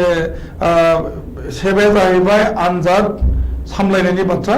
आरो डाइरेक्टरेटआ जाहैबाय एकमडेशननि इनफ्रास्ट्राक्चारनि बाथ्रा फैयो दा बे हिसाबैहाय बर' थुनलाइ आफादा जुदि दाबिदों सेपारेट डाइरेक्टरसो दाबिदोंमोन आनजादसालि खुंनायनिथ' बाथ्रा फैयाखै आनजादसालिखौ जोङो हाइ माद्रासा लिखायाखै बुंदोंबा जे सेपारेटलि बर' बिजोङा जिहेतु दाथ' 90 फारियाव हाबनाय बे लेंगुवेज ना बे भारतनि 24 लेंगुवेजनि बिथोराव बे रिकगनाइज लेंगुवेज बर'आ गतिके बे बर' रावा 1972 मायथाइनिफ्राय बिजों सोलिनानै दङ दासिमबो गोबां बोसोर जाबाय गतिके to look after everything looks and corner गासैबो बिजिरनानै जों नुबाय जे माने सेबानि आन्दाराव बे बर' बिजोंखौ बे असमिया बांला बा अन्यान्य मिडियामजों बाहाय क्लाब आप खालामनानै रिजाल्टखौ होयो जों होनदोंमोन मा सेपारेट डाइरेक्टरानो पावारा थादों सेबाया जिहेतु अट'नमास बडि तथापिও जोङो बर' बिजोंखौ आलादा मोनसे सेक्सन रिजाल्ट होनायनि राहा खालामनांगौ होननानैसो जों बुंदोंमोन नाथाय बेखौ नुनो मोनाखै बेखौ लायाखै जोंनि नुनायाव दा बर' रायजो राजा नुनायाव बर' थुनलाइ आफादा माने सेपारेट एग्जामिनेशन बर्ड दानांगौनि दाबिनाय जों नुफेराखै दाबि खालामनाय माने जोङो डिसकासनाव लाबोदोंमोन खिन्थु बुंबाय जे सेबानि आन्दाराव बेबायदि हाइ माद्रासा बायदि जों खालामथ'नो हानाय नङा नाथाय जों बुंदोंमोन हाइ माद्रासा माइन'रिटि एडुकेसन बियो बेखौ हादोंब्ला बर' बिजोंखौ मानो हाया जों बेबायदिबो सावरायदोंमोन बै समावथ' जोंहा बे समाव थाबुरन्था चेयारमेन दंमोन बिथांमोनजोंबो जों सावरायदोंमोन ओमफ्राय सावरायनानै बियो बिदिनो थालांदों गतिके जों सानो जे बे रिजाल्टआव जोंखौ माने बिमा बाथुर बायदि नायनाय खोथाया बारा बेबायदि रज'आ खिन्थु आं नुदों क्वालिटि अफ इडुकेसनखौ नायोब्ला जों नुनो मोनो जे बर' गथ'फोरनि जिथु पारफरमेन्स बे पारफरमेन्सआबो बारा मोजां नङा नुनायाव दे आङो गार्जेनफोरखौ बुङो जोथोन लानांगौ आरो टिचार्सफोरखौबो आं बुङो फोरोंगिरिफोरखौबो जोथोन लानांगौ जायनि थाखाय जों टिचार एवारनेसबो खालामदों ना नैबे जानो हागौ मोनसे कुइसन जोथोना जेरोखोम दहाय जोंहा पलायना बुंदों देवबाराबो होनदों जे जेसेबांनाखि इंलिश मिडियामाव गथ'फोर फरायो गार्जेना जेसेबांनाखि माबा लायो जोथोन लायो बे बर' बिजोंनि बा असमिया बिजोंनिया लानो हाया खिन्थु दिनै नुनो मोनदों रिजाल्टखौ दहाय नोंथाङा एसे टाच खालामदों जे मातृभाषा थारमाने बिमा रावजों आनजाद होनाया दिनै गामियारि ओनसोलनिफ्राय रिजाल्टआ मोजां जादों नाथाय जोङो टाउन सोहोरनिखौ नुदों जेरै गुवाहाटीखौनो आं बुंसै गुवाहाटीयाव इंलिश मिडियामासो माने गोजौआव थादों रिजाल्टआ बे असमिया माध्यम बा बिदिया थाङाखै खिन्थु बायजोआव जों नुनो मोनदों जातीय बिद्यालयानो जा बा दानि बे दानि जे पदमपुकुरि हाई स्कुल बेनिफ्राय जे मोनदों माने टप 10आव नम्बर 1 मोनदों बे फलिथाया दा जों नुनो मोनदों गामिनिफ्रायसो बे बिमा रावजों फरायनानै जायफोरनिखि मेट्रिक आनजाद होदों बिसोरसो बांसिन माने नाम्बार मोननानै बिथांमोनहा दावगादों नाथाय इंलिश मिडियामाव जों नुनो मोनदों टाउन सहरनि बाहेरै गामियाव बेबायदि दावगानो हायाखै जोङो हायाखै हायैनि खारना जे जों नुनो मोनदों जे गामि ओनसोलाव बारा इंलिश मिडियामखौ गुरुत्व लाया जे मादार टां लेंगुवेजखौसो बांसिन गुरुत्व लानाय जों नुदों जेरै असमियाव जातीय बिद्यालय बा इउएन एकाडेमि बाथौ आश्रम गुरुदेव कालिचरन ब्रह्म बेवहायसो गथ'फोरखौ दानिया लैहोर लैहोर फैनाय नुयो दा बे बेलायाव बेखायनो जों नुनो मोनो जे जोंनि गार्जेनफ्रा गावनि सासे सानै गथ'खौ मोजां खालामनो थाखाय माखासेया इंलिश मिडियामाव होदों बा मिशनारि स्कुलाव होदों बेबायदि जों नुनो मोनदों माखासे मानसिफोरा अजद लाबोनो नागिरो जे बर' थुनलाइ आफादा मोनसे खामानि मावनांगौ बे जाहैबाय जे जायफोरनाखि एन्सार पेपारखौ नायो एग्जामिनार बिथांमोनखौ लानानै मोनसे एवारनेस माने प्रग्राम खालामनांगौ जायनि माने जिहेतु एन्सार पेपार नायनायावबो बिथांमोना गोबांथार क्रिमिनेल थारमाने सेमथा मार्क होनो बायो बेबायदि अजदबो फैनाय जादों दा बिदिसा काकलारिया माने 3 नम्बर मोनबावनायमोनब्लानो बेयो टप 10आव फैयो बिदिनो आरो भेरि इन्टारेस्टिंलि सासे आरो गथ' दंबावो बे जाहैबाय धमधमा माने हाई स्कुलनिफ्राय आनजाद होनाय नेपसुन बर' बिथाङा नलबारि डिस्ट्रिक्टनि बे नेपसुन बर'आबो माने भेरि इन्टारेस्टिंलि बर'आव माने 80 मोनबाय नाथाय गुबुन माने जेनाखि साबजेक्टफोर जेरैहाय इंलिसाव बिथाङा मोनदों 92 जेनेरेल साइन्स मेथामेटिक्सआव मोनदों 97 बेनिफ्राय जेनेरेल साइन्सआव मोनदों 95 ससियेल साइन्सआव मोनदों 96 आरो एडभान्स मेथामेटिक्सआव मोनदों 97 दा बिथाङा बर' साबजेक्टआव जुदि 90नि एबभ मार्क मोनोमोनबा केरि खालामोमोनब्ला बिथाङाबो स्टेन्ड खालामनो हानाय अबस्थायाव फैयोमोन बिथाङा मार्क केरि खालामबाय 561 नाथाय बे बर' साबजेक्टनि थाखायनो बिथाङा उन जाना थानांबाय नोंथाङा थिगैनो बुंदों जोङो अजदखौ अनेक एंगेलनिफ्राय मोनदों खालि मेट्रिक आनजादावल' नङा दिनै IAS परीक्षायावबो जोङो मेट्रिक आनजादनि बाहेरबो IAS APSCयावबो जोङो अजद मोनदों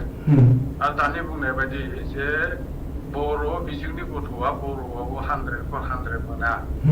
दिनै देग्लायसो 99% मोनदों माने बेयो मोजां खोथा ओमफ्राय थेवबो 100 मोनाखिसै 100आव 100 मोनाखिसै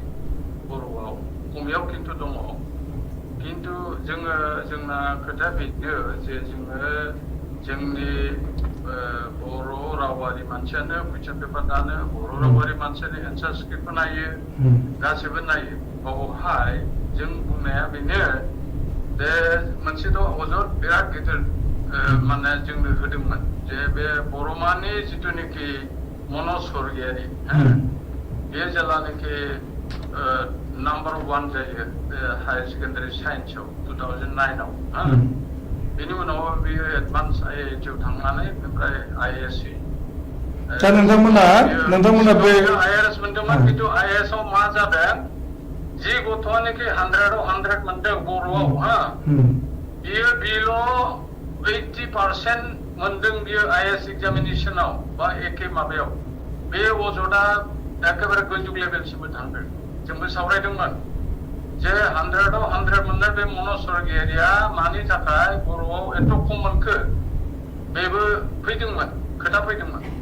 आरो सासे बाग्लारि होननाय APSCयाव बर' बिजोंजों फार्स्ट बियो LCS मोनदोंमोन आरो बेबो बर' बिजों होनानै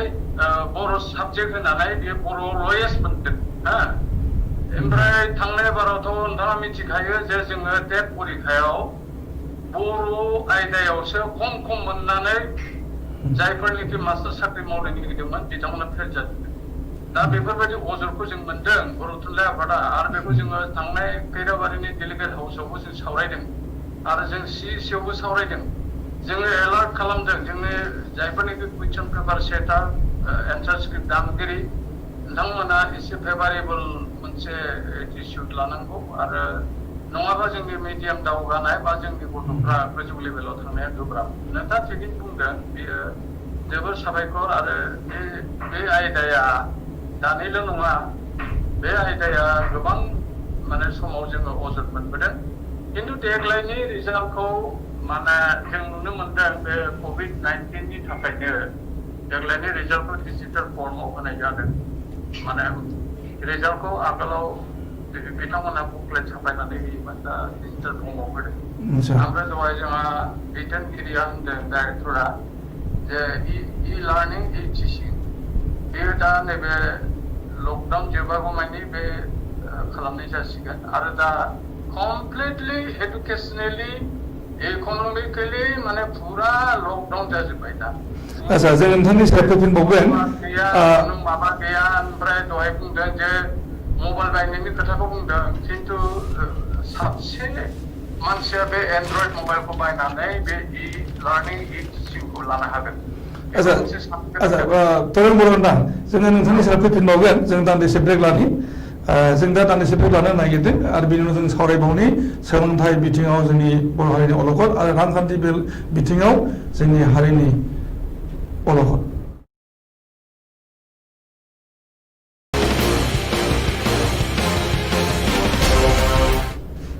फैफिनदों जों दा सावरायनि बर' हारिनि अलखद रांखान्थिनि बिथिं आरो सोलोंथाइ बिथिङाव जों फैनि बिमल बसुमतारी आजिरा मोननाय चिफ मेनेजार LIC बिथाङा मोनसे समाव सोलोंथाइ बिफानजोंबो सोमोन्दो दंमोन आरो उन समाव बिथाङा LIC आव साख्रि मावनायनि उनाव बिथाङा गोबांथार इक'नमिनि स्टाडिसआव दङ आरो दा समाव बिथाङा आजिरा मोनबाय बिथाङा बड'लेण्ड इंखं टेलिभिजन स्टुडिअ'आव दिनै बाहागो लाफैनो हादों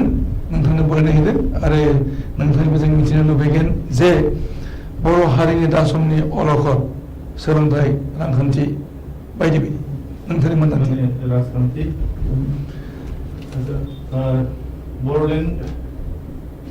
इंखंनि दिनैनि बे टक श'आव दैदेननाय चिफ एडिटर एबा एंकर बिथां राजेन बसुमतारी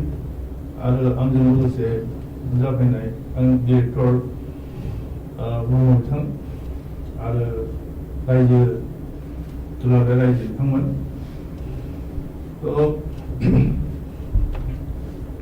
आसलते रांखान्थि राजखान्थि गोदोनि दिनाव एखे होननानै बुङोमोन नाथाय बेखौ गेजेराव से कौटिल्य अर्थशास्त्र लिरगिरि कौटिल्य बा दा प्रिन्सनि लिरगिरि मेकियाभेलि बिथांमोननि दिननिफ्राय लासैनो माने पुर'हित ग्रुपआ राजखान्थियाव आखाइ होनाय लोगो लोगो रांखान्थि आरो राजखान्थिजों फाराग जादों गतिके जों जुदि रांखान्थिखौ सावरायनो थाङोबा राजखान्थिखौबो जों गारनो हाया खारन समाजा मोनसेयानो बे मोनसे समाजनिफ्रायनो जिनिफ्राय राजखान्थि फैदों बेनिफ्राय रांखान्थि फैदों जिनिफ्राय रांखान्थि फैदों बेनिफ्रायनो राजखान्थिबो फैदों आरो मोननैजों नांजाबलायनाय सोलोंथाइयाबो हाबफादों सोलोंथाइया निश्चय हाबफागोन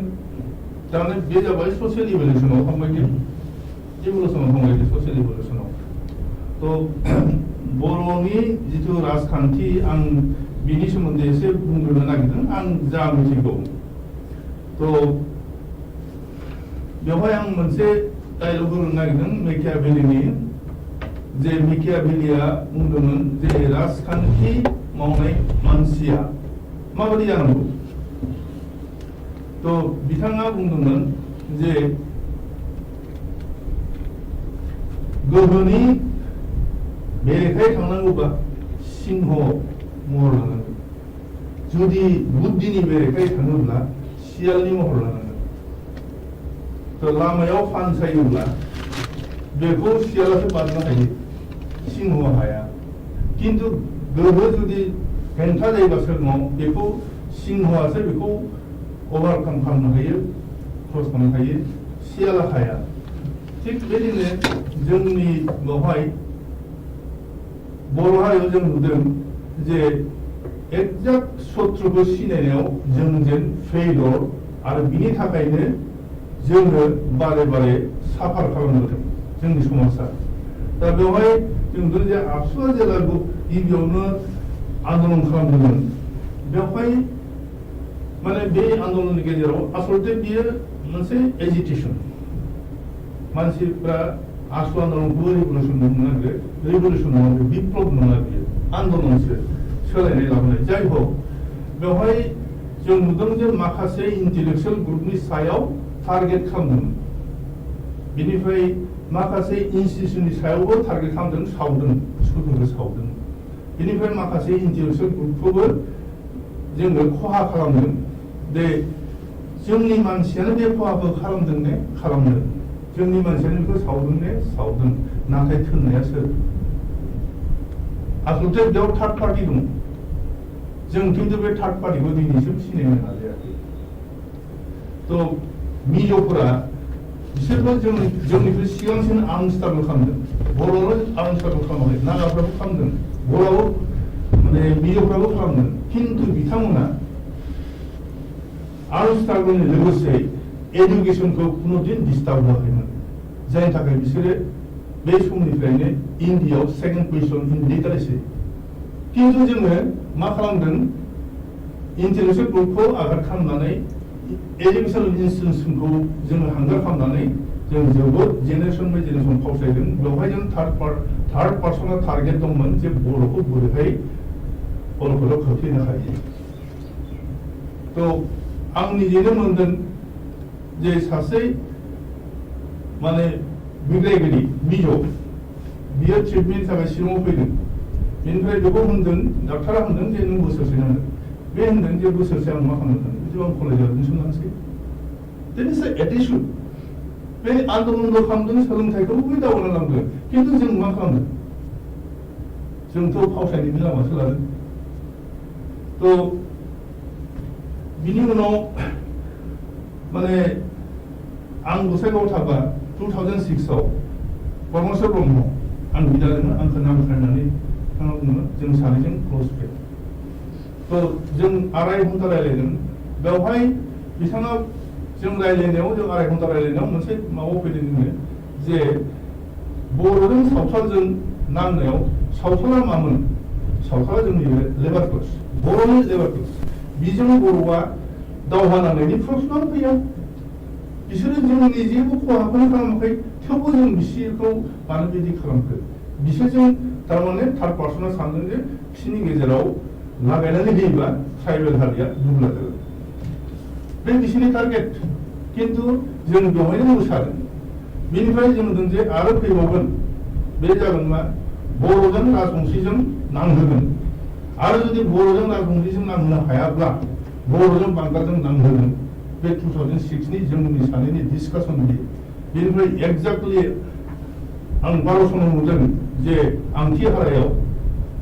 राजबंशीफ्रा थांनानै बिफां गावदों पुलिसा थिगानो बिसोरखौ डिटेक्ट खालामदों एरेस्ट खालामदों बिनिफ्राय गोजौनिफ्राय बिसोर डिरेक्सन दङ जे बेखौ खालामनाङा हगारदों बिसोरो ओमफ्राय बे एखे जिनिसानो लास्टआव बांगालजों बर'जों जादों बे बाथ्राखौ 12 समाव जादों बे बाथ्राखौ जोङो परमेश्वर दाजों आंजों 2006आव रायज्लायनांदों एकदम जों मोनदों जे थार्ड पार्टिया जोंखौ बेबादि लामाजों लांनो नाजागासिनो दङ थ' दिनैबो जोङो बर'जों फेस खालामदों पलिटिक्सआव सोर बर'आ बर' शब्दआ फैनाय लोगो लोगो आं आपत्ति खालामना बुंदोंमोन जे बे बर' शब्दखौ जुदि बिसोर बाहायोब्ला दिनैनिफ्राय 10 बोसोर उनाव खिन्थु बाथ्राया जुदा जागोन भयंकर जागोन दाबो 10 बोसोर जायाखै 6 बोसोर जागोन हयथ' जानायनि लामायाव थानोबो हागौ दा जों जाबाय बेबायदि राजखान्थिनि गेजेराव थानाय मानसि होनब्ला बेबायदि राजखान्थि अस्थिरता माने जोंनि राजखान्थिनिफ्रायबो अस्थिर होनबा राजखान्थियाव जेब्ला अस्थिरता थागोन होनबा जोंनि हारिया एडुकेसन बा इक'नमिकेलि माबोरै डेभेलप होनांगौ थारमाने जों मोनफ्रोमबो आगोलावनो हेंथा मोनगोन जे एडुकेसननि खोथाखौ बुंदों जे केरेला बा मिज'राम आं मिथिगौ आंनि लोगोनिफ्राय जे मिज'रामाव बै समावनो मोनफ्रोमबो गामियाव एलपि स्कुल दङ एमइ स्कुल दङ हाइ स्कुल दङ कलेजखौ बिसोरो हायार इडुकेसनखौ गोबां गोबां जायगायाव लाहैयो बिसोरो थ' होनबा बिनिफ्राय खिन्थु गभर्नमेन्टआ खुनु कन्ट्रिबिउसन गैया बे पाब्लिक इफर्ट बिसोरना पाब्लिक इफर्ट एक्जाक्टलि केरेलाव आं निजे नुदों बेवहायबो गभर्नमेन्ट कन्ट्रिबिउसन पाब्लिक इफर्टआ बांसिन रायजो नाजानाया बांसिन खारन बेवहाय आं नुदों जे कलेजखौ बिसोर मा खालामो बिनि गोरों गोरों माने साबजेक्ट माबाफ्रा एक्सपार्टआ बिसोर लोगो नांनानै माने 2.5 किल'मिटार गोजान मोनसे कलेज बानायदों ओमफ्राय बे कलेजनि स्टेन्डार्ड माने आदार देन नन टेक्निकेल आर्ट्सआव आरोखि साइन्सनि बाथ्राया बेलेग आदार टेक्न'लजिया बेलेग बेयावथ' आरो माखासे इकुइपमेन्ट थानांगोन माखासे प्रेक्टिकेलनि खोथा दङ बेखौथ' पाब्लिकआव माबानो हाया खिन्थु जेनेरेल इडुकेसन जों जायखौ जेनेरेल इडुकेसन थ' बेवहाय इउनिफर्म लाबोनो थाखाय बिसोर मा खालामो जे बै प्राइभेट कलेजफोराबो इउनिभार्सिटिनि एफिलिएटेड आरो इउनिभार्सिटिनि स्पोर्ट्स कालचारेल फांसन एनी बिसोर पार्टिसिपेट खालामनो हायो जोंनि बेयाव खिन्थु प्राइभेट स्कुला हाया प्राइभेट कलेजा हाया इउनिभार्सिटि लेभेलनि स्पोर्ट्सआव बा इउनिभार्सिटिनि आदार माबाफ्राव कम्पिटिसनफ्राव पार्टिसिपेट खालामनो हाया हायो ना नोंथां दङ हाया दा बड'लेण्ड इउनिभार्सिटि हायो बड'लेण्ड इउनिभार्सिटि आन्दाराव थानाय बड'लेण्ड इउनिभार्सिटि आन्दाराव थानाय प्राइभेट कलेजफोरनिफ्राय मेक्सिमाम पार्टिसिपेसन थायो हानांगौ बे उचित ओमफ्राय बिसोरो मा खालामो कुइसनाबो फ्रम इउनिभार्सिटि जाहाथे क्वालिटिया इउनिफर्म जायो इउनिफर्म जानांगौ दा नों कलेज वाइज जुदि कुइसन जायोब्ला होमबाथ' बे टिचिं स्टाफनि क्वालिटिनि सायाव निर्भर खालामगोन ना बेनि माबायाबो दा जोंनि सावरायनाय बर' इक'नमि बर' इक'नमिकआवथ' मा बुंनो दा जेरै बर' इक'नमिकखौ मायाव लांनो एग्रिकालचार फारसेथिं ना इन्डास्ट्रि फारसेथिं दा इन्डास्ट्रि होनोब्ला इन्डास्ट्रिखौ सोर बानायगोन एग्रिकालचार होनबा एग्रिकालचाराव इरिगेसनबो थायो ENDबो थायो बेफोरनि माने माबायावसो सहायावसो एग्रिकालचारखौ जोङो डेभेलप खालामनांगोन ट्रेड एन्ड कमार्सथ' बेथ' बे उनावसो फैगोन बियो ट्रेड एन्ड कमार्सआ बेबोथ' जानायनि उनाव खारन नों मार्केट होननानै बुङोब्ला कमार्स होननानै बुङोब्ला नों प्रडाक्ट नांगोन साप्लाइ नांगोन कनजिउमार नांगोन होमबासो मार्केटआ बे जिनिस थ' दा जेनेबा माबायाव जों जुदि दा आनएमप्लय प्रब्लेमखौ माबानो नागिरबा जोंनि जुदि बड'लेण्ड अथ'रिटिया नायोबा जों सोरखौ नायनांगोन बे मार्चेन्टफोरखौ नायनांगोन केपिटेलिस्ट मन'पलिस्ट दा जोंनाव बहुदानो भुल धारना दं जे केपिटेल शब्दनिफ्राय केपिटेलिस्ट फैदों आसलथे नङा केपिटेला जाबाय मूलधन केपिटेलिस्टआ जाबाय पुजिटिभ एक्जेक्टलि मन'पलि सिंगल मन'पलिस्टआ जाबाय बिनि डेफिनेसना जाबाय मा जाय अर्गेनाइजेशना मोर देन 100 crore इनकाम तो बे मन'पलिस्टफोरखौ माने हादरनि अथ'रिटिफ्रा कम्पानि बानायनो थाखाय इनभाइट खालामो तो जायनि थाखाय बिथांमोननि टेक्स पेटार्नआ बेलेग इनकाम टेक्स पेटार्नआ बेलेग बिसोरखौ माने कम्पानि खालामनो इनभाइट खालामनाय जाबाय मा जे बिसोर जुदि कम्पानि खालामोबा तो बिसोरो बेयाव रिक्रुटमेन्ट थागोन प्रडाक्ट थागोन गतिके गभर्नमेन्टनि फराय बहुतखिनि खामानि मावो बिसोरो जायनि थाखाय इनकाम टेक्सनि पेटार्नआबो सेन्स दा जों जुदि बेबादि इन्डास्ट्रिज लाबोनो हायोबा मन'पलिस्टफोरखौ जुदि बेयाव इनभाइट खालामना लानो हायोबा जों बेवहाय माखासे जों प्रडाक्टबो खालामनो हागोन इक'नमिकलि डेभेलपबो जागोन बे बड'लेण्डआ खोब पटेनसियेल होननानै बुंनाय जादों बड'लेण्डनि बे हालामखौहाय मानो होनब्ला बेवहाय माने जोंहा गोबांथार रिसर्सेस दङ फरेस्ट रिसर्सेस दङ बिदिनो वाटार रिसर्सेस दङ बेबायदिनो जोंनि हिउमेन माखासे रिसर्सेस जोंनि दङ बेफोरनि गेजेरजों जों गोबांथार जों खामायनायनि राहा दङ जेनेबा जों माने दुब्लिनि माबाखौ नायदों जोंनि मानसिफ्रा दा बांलादेशआ ओरैबायदि माबा खालामदों जे जोंनि बेवहाय काजु बादामनि खेथि लाबोदों बिसोरो दा जोंनि जाबाय खिन्थु बेखौ लाबोदों बांलादेशिया मानकासाराव बेनिफ्राय बैग्रिजों आपेलजों क्रस खालामनानै बै बैग्रि गिदिर बन बैग्रि थिग बन बैग्रि नङा बन बैग्रिखौनो बुंदों दा बे जिनिसखौ लाबोदों बांलादेशिया दा जोंनि मानसियाबो बे खेथिखौ मावनो हमबाय दा आङो रिसेन्टलि जिथु साहा थांदोंमोन बेवहाय गोदो डिउ टु लेक अफ इरिगेसन माने दैनि आंखालाव जोंहा जिथु माइनि आबादजोंल' जों थांनानै थायो गतिके माइखौ मावनो हाया गतिके जों माजों जानो गासिबो खारजोबदों सानजाहा खिन्थु दिनै बे जायगायावनो बे एखे बर'फोरानो बै cultural exchange by virtue of cultural exchange माने बिसोरो आबादनि महरखौ सोलायदों थारमाने गोरान खेथियाव थांदों गोरान खेथियाव थांनायनि फलाव बेयाव थालिर खेथि खालामदों बिसोरो मैगं खेथि खालामदों हाइजें हालदै थारुन आरो अन्यान्य जायनि फलाव फानलु खेथि इभेन सासे मानसिया बुंदों आंखौ सार आजिखालि जोङो फानलुखौ बिगासेयाव 70 मन दिहुननो हानाय केपासिटिखौ जों मोनबाय बर'आ गतिके बे मोजां सिम्पटम डेभेलप बियो दा जोंनि माखासे ओनसोल जेरैहाय पान्जाबाव माने पान्जाब बा हारियानाव फार्मारा बेयाव डिगनिटि अफ लेबार बायदि इकनमिक्सबो दं आरो फेसिलिटिबो दङ बिसोरो ओरैबादि मावो जे बोसोरसेनि खेथिजों ट्राक मोनसे बायनाय जोंनि मानसिया बोसोरसे खेथि मावनानै 6 मास मोनजाया डिफारेन्सआ मा तो जायनि फलाव आसलते फुल फेसिलिटि गैयिनि थाखाय जोंनि मानसिफोरा बांसिन मा खालामो बाहेराव नांगौबा लेबार मावनो थाखाय दा बेनि ओंथिया बेबो जे जोंनि जेनाखि प्रडाक्टिभिटि जोंनाव दङ बर'फोरनाव दङ जोङो बेखौ कमार्शियेल बिथिंजों लाङा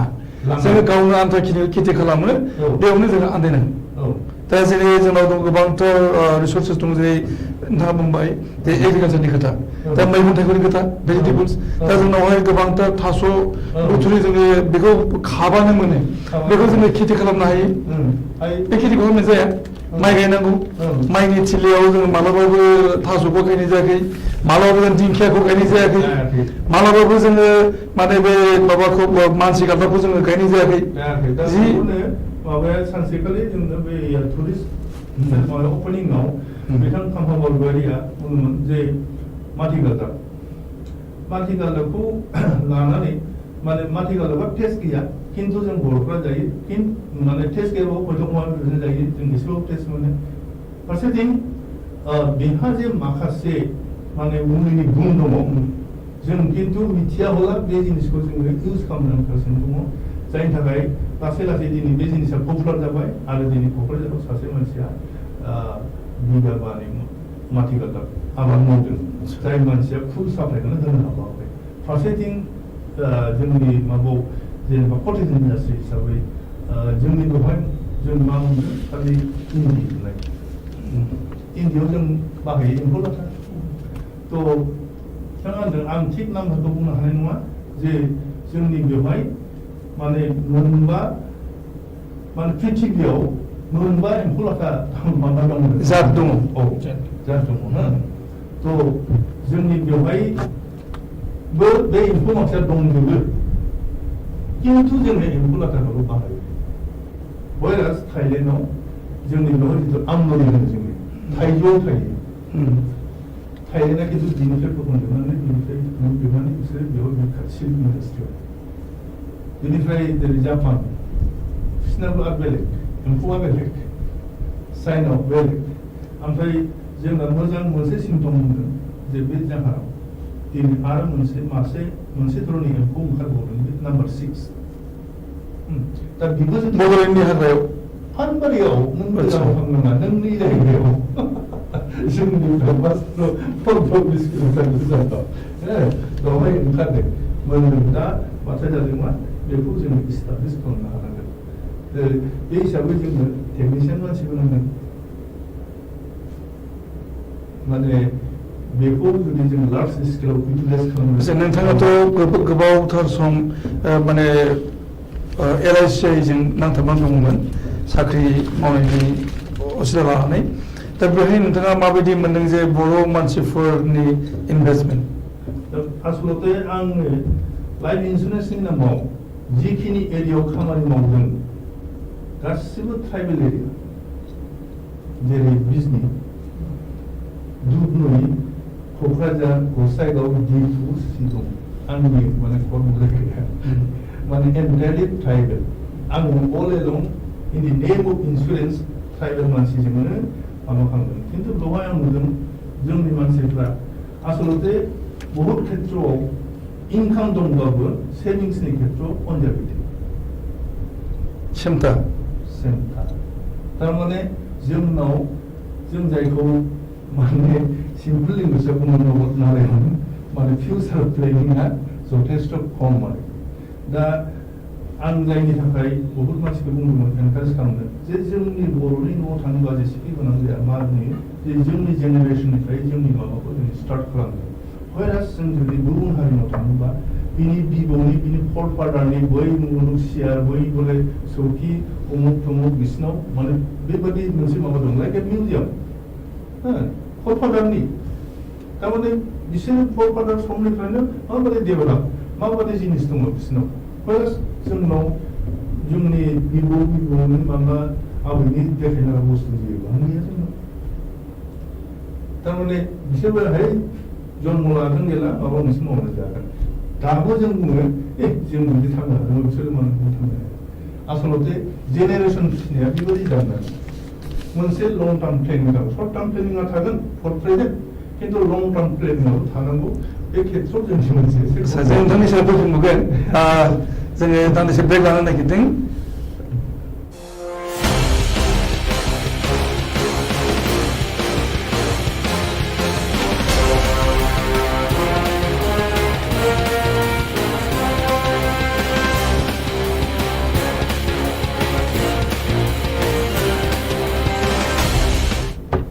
फैफिनदों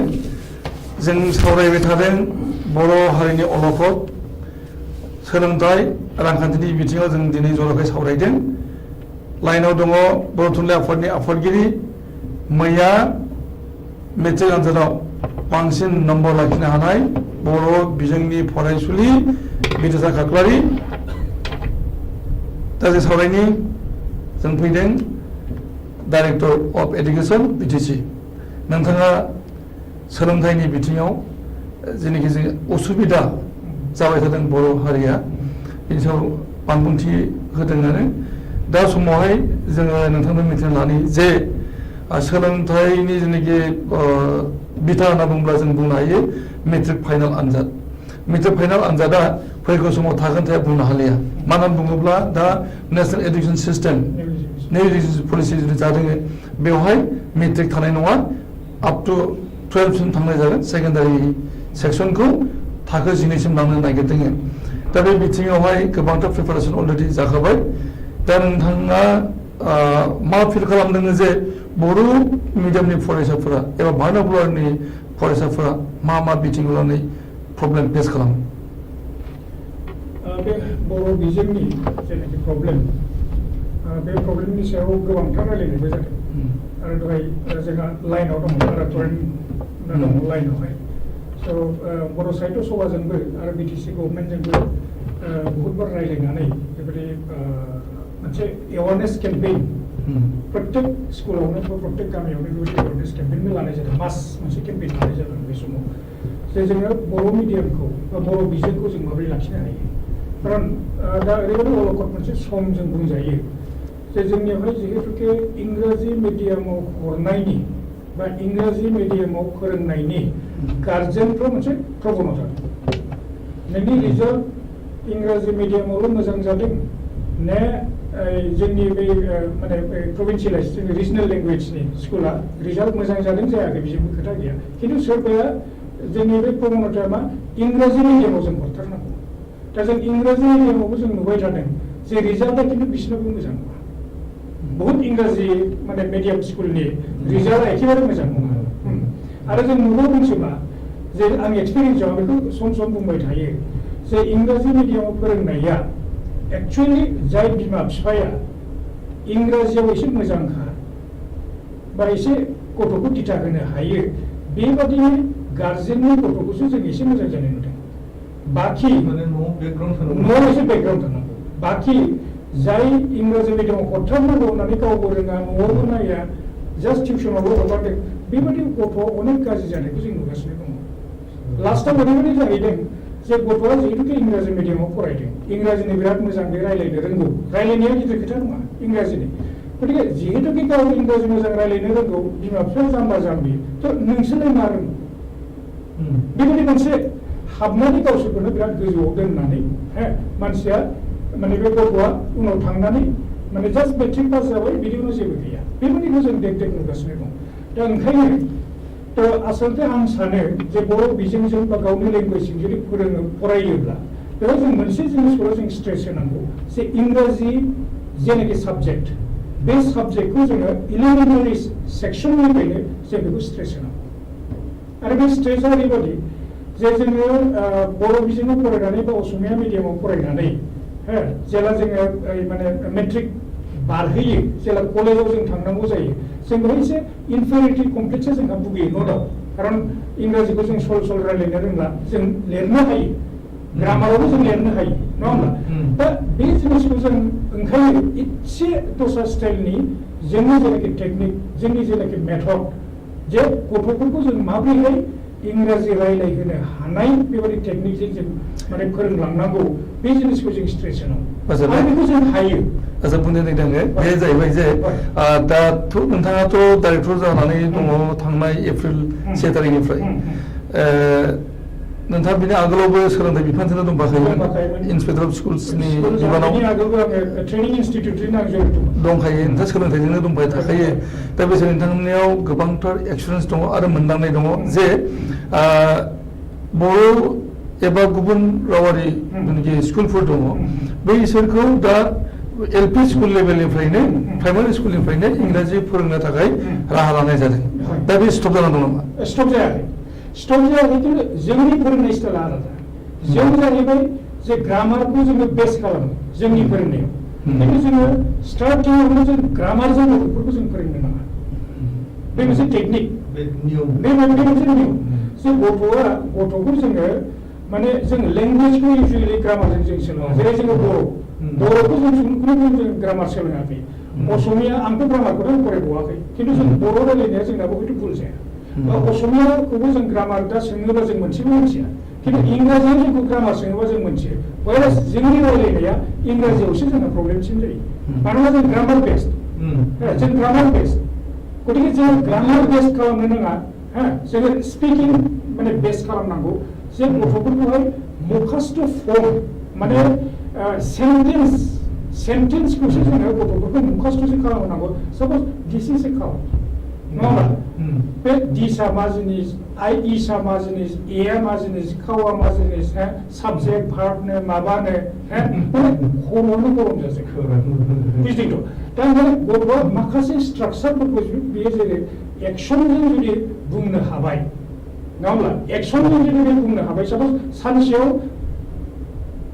सेन्टेन्स मोननैल' मुखास्थ' जुदि खालामनानै बेखौनो बार जुदि बुङो नेक्स्टआव जुदि आरो सेन्टेन्स मोननै नेक्स्टआव जुदि आरो सेन्टेन्स मोननै बेखौ जुदि बियो रिपिट जुदि खालामलांबाय थायो आरो बे रिपिटिसनखौ सोर नायगोन बेखौ पार्टिकुलार जाय इंराजि फोरोंगोन गथ'फोरखौ बे नोंखौ नायनांगोन अब्लासो बे जिनिसखौ खिन्थु खालामनो हागोन खिन्थु जोंनि जेसेबां टिचार्सफोर दङ बिसेसकै इंराजि जाय माने टिच खालामो एसे आगोलनि बेलेगखौ आं दानिखौ बुङाखै दै जे गावखौ माने जोंनि टिचार्सफ्रानो एसे उइकनेस दंखायो नङा होमबा माने फ्लुएन्सियाव आं बुंदों प्रनाउन्सिएसनाव आं बुंदों नङा होमबा गतिके जोंहा मोनसे लिमिटेसन दं दा ओंखायनो जोङो बर' मिडियामखौ जोङो लाखिथारनांगौ आरो जोङो हायोब्ला बर' मिडियामाव जों फोरोंनांगौ जाय जों बेखौ कम्पालसारिथ' जों बुंनोबो हाखाया खारन सोरबाया इंराजियाव हगारबाय सोरबा असमिया मिडियाम सोरबा बर'आव हगारबाय खिन्थु जोङो बर' मिडियामनि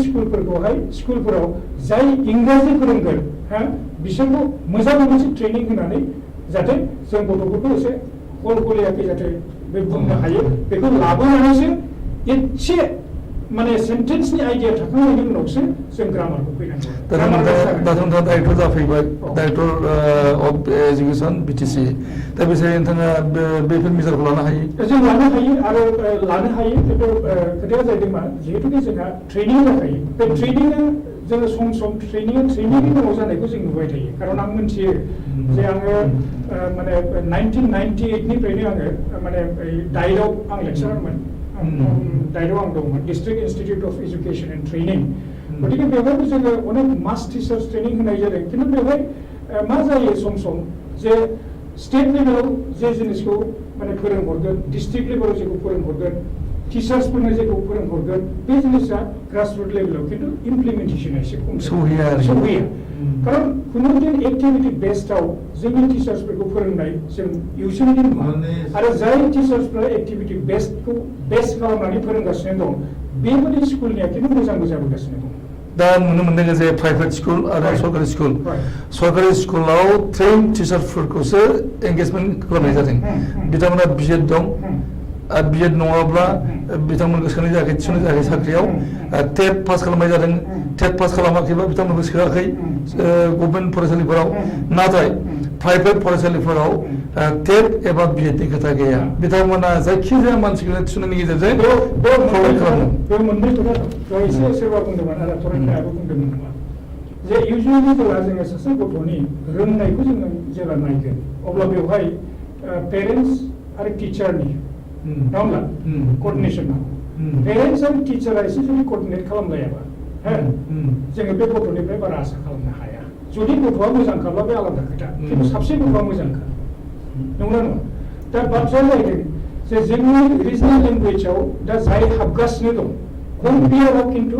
इक'नमिकेलि माने बेकवार्ड बा इक'नमिकेलि जायहा एसे माने गोरिब न'खरनि बे गोरिब न'खरनि जिहेतुके फाथायो सोरबा थेला गालाबो थाबाय सोरबा हालेवनानै जाबाय फुङावबो थाङो 4टा 5टा नङा होमबा दा गथ'फोरखौ बिसोर नायनो हाया दा नायनो हायाब्ला गथ'आ ओरैनो थांबाय होमवार्क थांबाय गैला आरो जेरावनो नों होमवार्क हरगोन बे गथ'आ अखानायै सफैफिना बिदि अनेक केस दङ बे गथ'आ अखानायै सफैफिना सानथामसोनि उनाव आरो बे गथ'आ फैनोसै homeworkनि माने दायित्वनि आङो जोंनि टिचार्सफोरखौ आङो दस होआ इउजुअलि मानो जे जोंनि टिचार्सफ्रा सब टिचारब्लाबो साप'ज एमइ माने प्राइमारि लेभेलावथ' नोङो सानैल'सो थाखायो बा मेक्सिमाम साथाम थाबाय आरो बबेबा सिंगल मिडियाम सिंगल टिचारबो दङ नङा होमबा गतिके सासे सिंगल टिचारा मोनबा क्लासखौ सानफ्रोमबो जुदि मोनबा क्लास जुदि बे लानांगौब्ला बिनि क्वालिटिया माब्रै जागोन बे फार्स्ट खोथा सेकेन्ड खोथाया जाहैबाय मा इंराजी मिडियामाव प्राइभेट स्कुलाव इंराजीखौल' आं होनाखै प्राइभेट स्कुलावहाय क्लास 1 निफ्राय 5 सिम साफा टिचार दं गतिके बिनि क्वालिटियाथ' एसे साबसिन जागोन जेराव गार्जेनबो सापर्ट मोनबाय आरो टिचार्सआबो मोनसे माने पार्टिकुलार टिचार्स दं वाइस जोङो गभर्नमेन्टआव जाहैबाय गाव हारसिङैल'खा गार्जेननिफ्रायबो सापर्ट गैया दा ओंखायनो जोङो मा खालामनाय ओंखायनो जों गार्जेननि मेक्सिमाम माने बे पेरेन्टस टिचार्स जेनाखि मिट नङा होमबा बे मिट आरो एवारनेसखौ जों स्ट्रेस होदों आरो आं नुयो जोंनि जेनाखि एसे आगोलाव बुंदों दा जिहेतुके जोङो HSLC रिजाल्टखौनो बेस खालामनानै बे डिस्ट्रिक्टनि इडुकेसननि सिनारि बा स्टेटासा मा जों बेखौ मिथियो नङा होमब्ला दा बेखौ नायनानै जोंनि BTC-आवबो 2017आव बारा मोजां नङा दहाय एसे बुंहरखादों खिन्थु 18निफ्राय मानि थाखाय मोजां जादों आं बेखौ बुङो जोङो आं साख्रि मोननाया माने as a inspector of schools आं फैनाया 2013आव आरो क'क्राझाराव 2000 लास्ट पार्ट अफ 2014 होनबाबो अरजाया थ' बे समाव मा जाबाय जे जोङो नायदों जे मेट्रिक परिखायाव जों हाबनानै नायदों 2014आवहाय माने ओरैबायदि माने नखल ज्राव बस्ता कि बस्ता चिराङावनो होन बाक्सायावनो होन जाय गोदान इन्सपेक्टरफोर फैदों एसे जुस थायोना नङा होमबा माने कमप्लिटलि ओरैबायदि रिजाल्टआ गाज्रि जाबाय फुल जों डिस्ट्रिक्ट एडमिनिस्ट्रेशनजों जों रायलायदों इडुकेसन डिपार्टमेन्ट हायार लेभेलजों जों रायलायदों जे जोंना रिजाल्टआ एबार गाज्रि जागोन खारन जोंनि थाखाय नेक्स्ट इयारावबो जों गाज्रि खालामगोन नेक्स्ट इयारावबो गाज्रि जागोन आरो गाज्रि जाबावगोन नेक्स्टआव आरो गाज्रि जाबावगोन खिन्थु जों होनदों 3 इयार्सनि उनावनो नायदो बे रिजाल्टआ मोजां जाबावगोन मानो गथ'फ्रा दा मोनथिबाय जे जोङो नकल जोङो माने परिखायाव जों लिरनो हाया दा ओरैबायदि स्ट्रिक्ट खालामनानै दं जों नकलफोरखौ नङा होमब्ला आरो सिसि केमेरा जों बबेबायाव जोङो सिङावनो सिसि केमेरा लागायदों आगोलनि फिक्सार ओरैबायदिमोन जों जुदि एसे सुपारभाइज खालामहैयो परिखायाव बे सुपारभाइज खालामहैनायाव जों नुयोमोन जे गथ'फ्रा जे जों हाबबाथाय आरो लिरला जों बेयाव जुदि जोङो एग्जाम रुमाव जुदि जोङो 10 मिनिट थायोबा बे 10 मिनिट कुइसन नायबाय थागोन आरो थारमाने माबा मोनसे दं बै समाव खिन्थु दा नों नुगोन नोङो सोरबा माने इन्सपेक्सन खालामनो फैदों ना सुपारभिजन खालामनो फैदों बिसोर बिजों खेल गैया लिरगासिनो दं नकल लानाय गैयैनिफ्राय साबसिन जादों गैयैनिफ्राय बे जिनिसा साबसिन जादों होननानै आं बेखौ दाबि खालामो आच्छा बेनिफ्राय मोनसे कुइसन regarding teaching method just आंनि एक्सपिरियेन्स आं बुंनो नागिरदों थारमाने आंनि एक्सपिरियेन्सआ आसामाव आरो साउथआव आं मोननैजों जास्ट कम्पेरिजन बे जाबाय मा होजोंहाय टिचार एडभार्टाइज पस्टआवबो थायो उइदाउट BEd बे समाव BEd LLB without BEd need not to apply जोंनि बेवहाय लिरनाय थायो need not to apply without BEd or BT need not to apply दा टिचिंनि खेथ्रआव आं नुदों माने बिसोरो ओरैबायदि लेसन प्लेनिं खालामनानै फोरोङो जायनि थाखाय माने ब्रेइना डिस्टार्ब मोना बेखौ डाइजेस्ट खालामनो इजि जायो मेमोरियाव केपचार खालामनो इजि जायो ओमफ्राय इजिलि जों नुदों जोंनि बिनि टिचिंआ बेखौ टिचिं मेथड होननानै बुंनो हाया माने मास्टार टु मास्टार बे टिचार टु टिचार भेरि खालामो जायनि फलाव in most cases it becomes a क्लामजी माने सोलोंनायाव उनाव उननिया सिगाङाव जायनि फलाव गथ'फोरा गोसोआव लाखिनो एसे माने उसुबिदा मोनो खस्थ' मोनो सिस्टेम गैयिनि थाखाय teaching method lake of teaching बे जिनिसा आं बुंनि जे जिहेतुके आङो 13 बोसोर आङो माने ट्रेनिं इनस्टिटिउटआव आं खामानि मावदों आं दहायबो एसे आगोल बुंदों डाइटआवहाय थ' ओंखायनो आं सानो जे जिहेतुके जोङो मेक्सिमाम जों ट्रेनिं होदों आरो जै आङो डाइटआव हाबदों बे हाबनाय लोगो लोगोनो डिस्ट्रिक्ट प्राइमारि एजुकेसन प्रग्राम डिपिइपि होननाय बे मोनसे प्रग्रामा जास्ट स्टार्ट जादों सर्वशिक्षानि आगोलाव आरो जास्ट स्टार्ट जादों आरो बिराद मास टिचार्स ट्रेनिं जादों आरो आं बेवहाय इनभल्भ फुलि इनभल्भ दं साम इयार्स फुलि इनभल्भ गतिके बेवहाय सोरबाया मोजां खालामदों सोरबाया गाज्रि खालामदों अनेकानो आरो मेसेजआ गाज्रि थांदों मानो प्लेनिंखौ जुदि कम्पालसारि खालामब्ला आं बुंनि मानो जे बेवहाय जोङो माखासे मा खालामदोंमोन एक्टिभिटि बेस्ड जयफुल लार्निं बेबायदि मोनसे ट्रेनिं होदों दा जयफुल लार्निंआव मा खालामबाय अनेक टिचार्सफ्रानो जे माने जयफुल नालाय बबेबा गान खननानै बायहेरायाव थांनानै गान खननानै बिदि मोसानानै खालामनाय नङा होमबा दानिया मा जाबाय इच एन्ड एभ्रि माने साबजेक्टआव मोसायाब्लानो जाया गान खनाबानो जाया बिदि जाजोब्बाय आरो थारमाने मेसेजआनो आलादा थांबाय मेसेजआनो आलादा थांबाय केपचार खालामनो हानायनि थाखाय नांगौ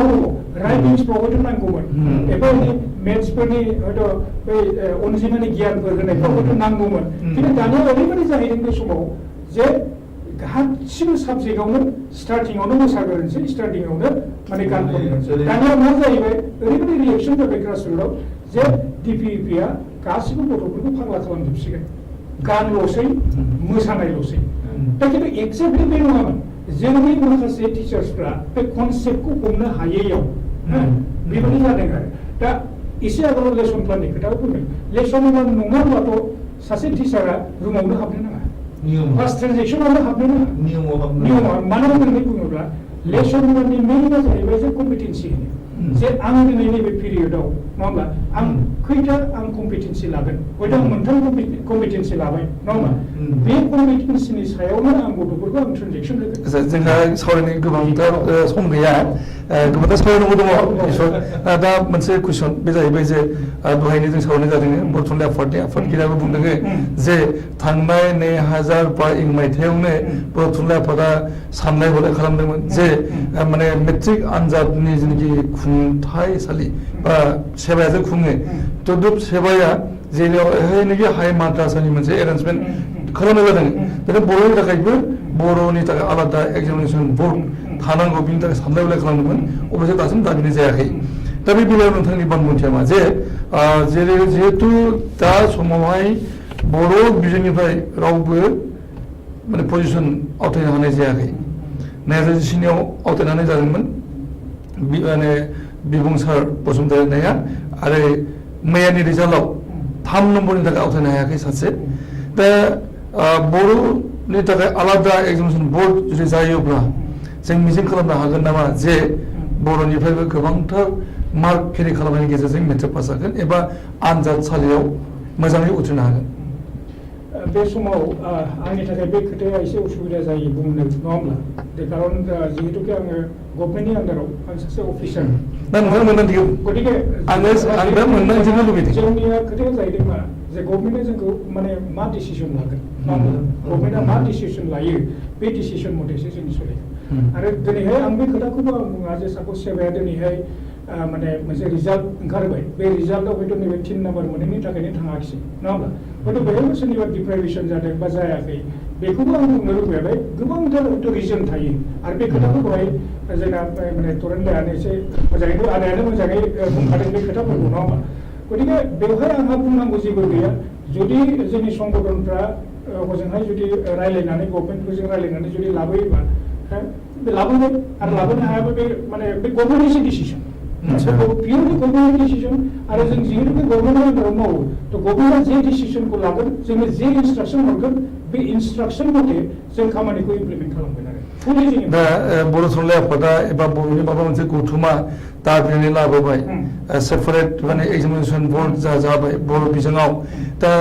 जोङो एक्सपेक्ट खालामनो हागोन ना हाया जे जोंनि रिजाल्टआ साबसिन जागोन दा बे रिजाल्ट मोजाङा आं दहाय बुंदों दा दहाय सासे आं दहाय फुङावनो पेपाराव मोनदों जिहेतु बेवहाय एकाडेमिनि खोथा फैयो दहाय फुङाव मोनदों जे सासे जाय फार्स्ट मोननाय गथ' आं नामखौ बावबाय कलिता ना माबा कलिता नङा होमबा खुब समाव बेनो बुंदोंमोन सोरबा सासे आं माने पेपाराव एसे नुदों जे बे बुंदोंमोन जोङो मार्क्सनि उन जों खारनो नाङा नङा होमबा जों क्वालिटिखौ जों नायनांगोन बे क्वालिटि बा जों जुदि हार्ड लेभार जुदि जों खालामो बे मार्क्सआसो जोंखौ होसिगोन थ' एक्जेक्टलि बेवहायबो दिनै सेबाखौनो जों सेपारेट खालामनानै लाबोबाय साप'ज बर' मिडियामनि थाखायल' बे नङा जे बेखौ लाबोयोब्लानो जोंना क्वालिटिया मोजां जागोन बे नङा जोंनि क्वालिटिया मा जोंनि क्वालिटिखौ जोंनि टिचारा खालामगोन जोंनि गभर्नमेन्टनि प्लेन एन्ड पलिसिया बानायगोन जोंखौ माबायदि डाइरेक्सन होगोन टिचार्सफोरनि बा जोंनि पार्टिकुलार माने फरायसालिनि हेर'डारि माने HOI जों जायखौ बुङो हेर'डारि इनस्टिटिउसन्स बिनि सायावबो डिपेन्ड खालामो टिचार्सनि सायाव डिपेन्ड खालामो आरो गार्जेननि सायाव डिपेन्ड खालामगोन गतिके जों बुंनो हाया जे नैबेखौ लाबोयोबानो दिनै बर'नि सेपारेट डाइरेक्टरानो जाबाय सानदों नामा जे जों माने गासिबो खनसेनो बेवहायनो माने क्वालिटियाबो फैफाजोबखागोन होननानै बेथ' खोथा जानो हाया दा ओंखायनो जोंनाव जाहैबाय जेखि फैया मानो नङा होमब्ला बा जों एक्जिस्टिं जेराव दङ जोंनि खोथाया जाहैबाय जों क्वालिटिनि थाखाय जों खामानिखौ मावनांगोन जोङो टिचार्सफोरखौ ट्रेनिं होनांगोन जोंनि गार्जेन्सफोरखौ जों एवारनेस होनांगोन खारन गार्जेन्सफोरा जुदि एवार्ड नङा जों एवार्ड जुदि खालामनो हाया जों खुनु जों क्वालिटि इडुकेसन जों खालामनो हाया नोंथांनो गोजोननाय होदों बेवहाय दा जों खालि माने मेट्रिकसिमल' जों एडमिसनखौ लागोन नामा जोंनि सावरायनाया बेबायदि नुदों आरो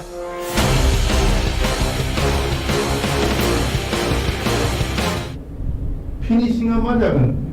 बेखौबो लानानैथ' जों नायनांगोन गतिके दिनै सेपारेट मा खारन फिनिशिंआवथ' जोंहा मेला स्कप दङ आर्गुमेन्टआ फैदोंमोन जे स्टेन्ड खालामाखै सोरबा स्टेन्ड खालामाखै सोरबा फार्स्ट डिभिजन मोनाखै बे मानसिनि केरियार फिनिशिंआथ' सोलोंथाइखौबो साबसिन जानो हागौ ना दा बर'फोरा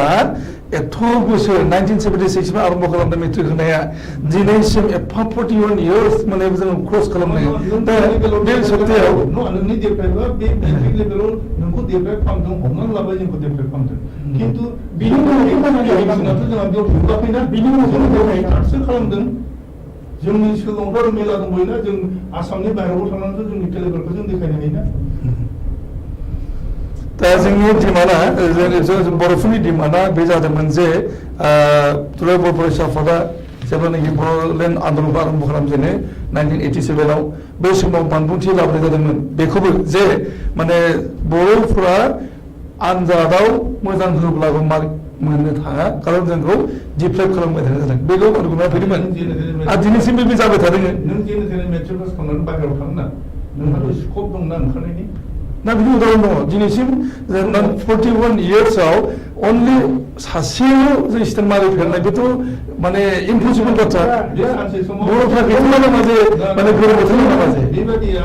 बेबादिखौ सानसेखालि मिजौफ्रा बुंदोंमोन जे जों एसएस परीक्षा होबानो फेल जायो एसएस परीक्षा फेल होबानो फेल जायो खिन्थु आइएस होनानै नायबाय आइपिएस होनानै नायबाय जों पास जायो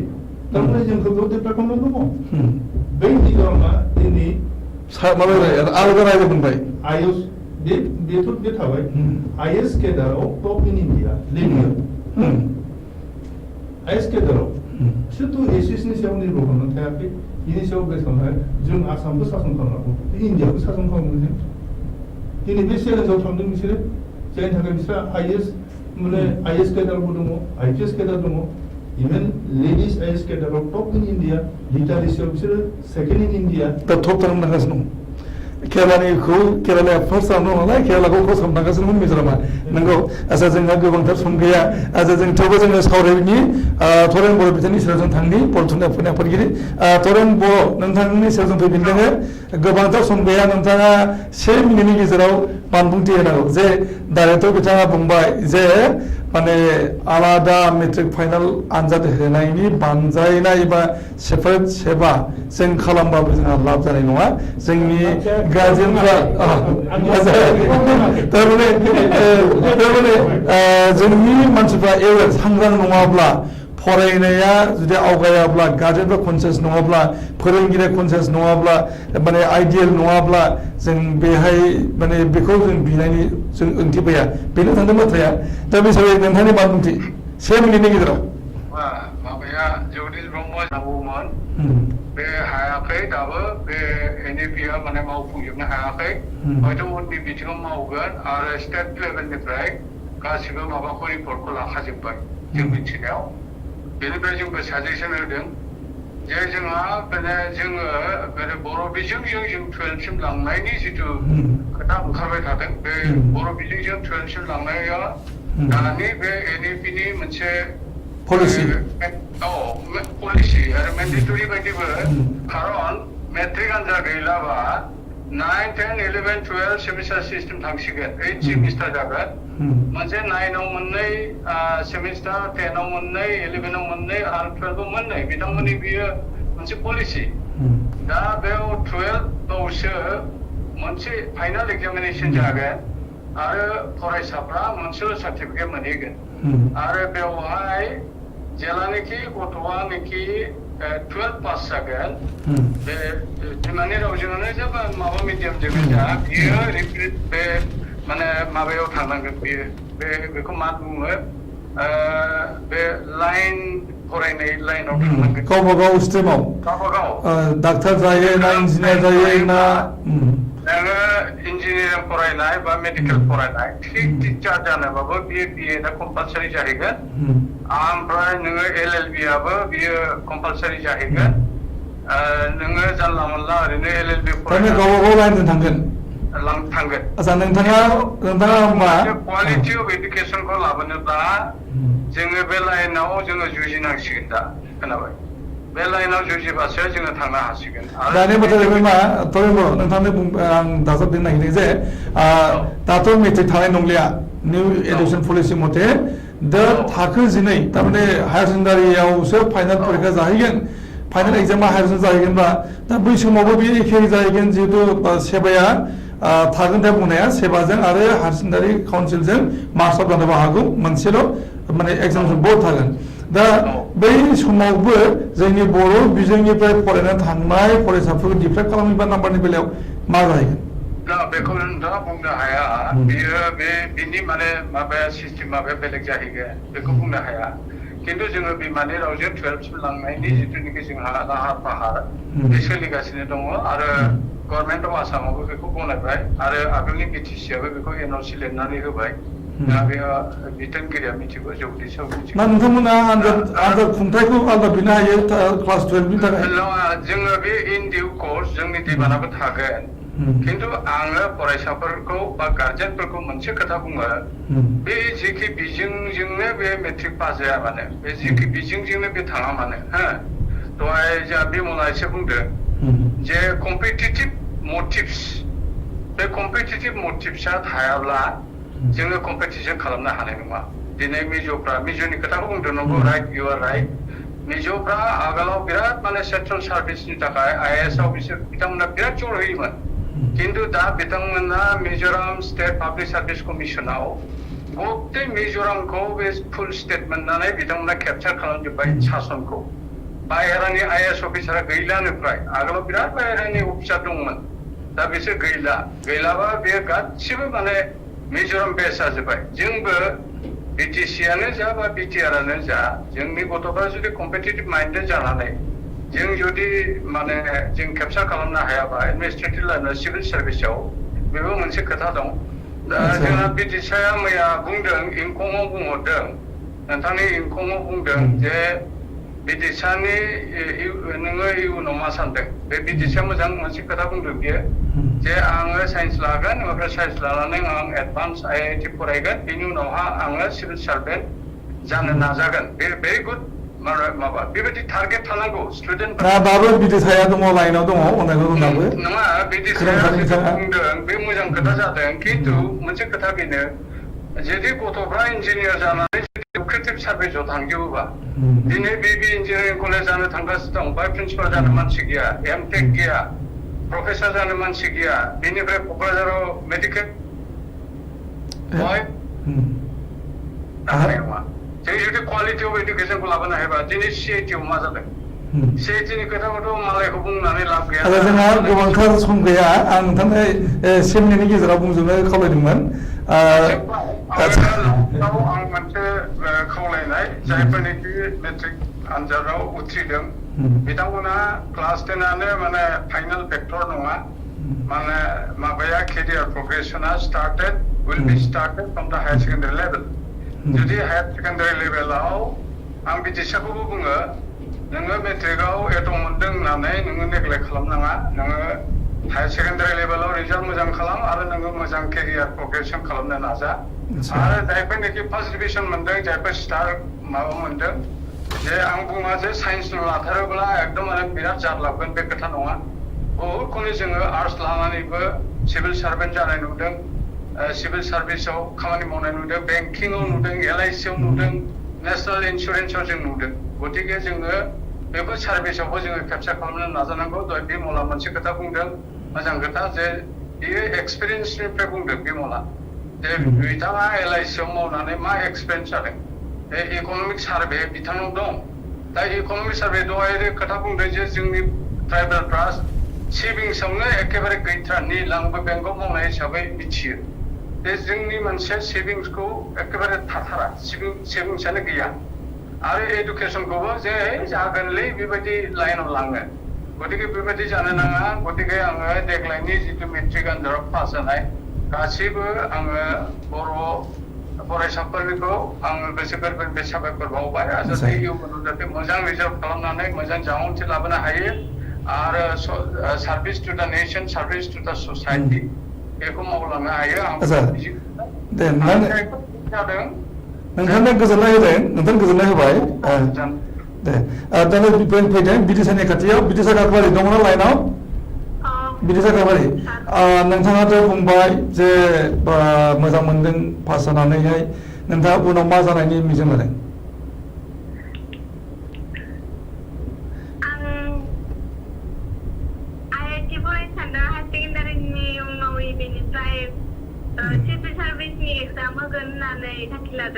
आच्छा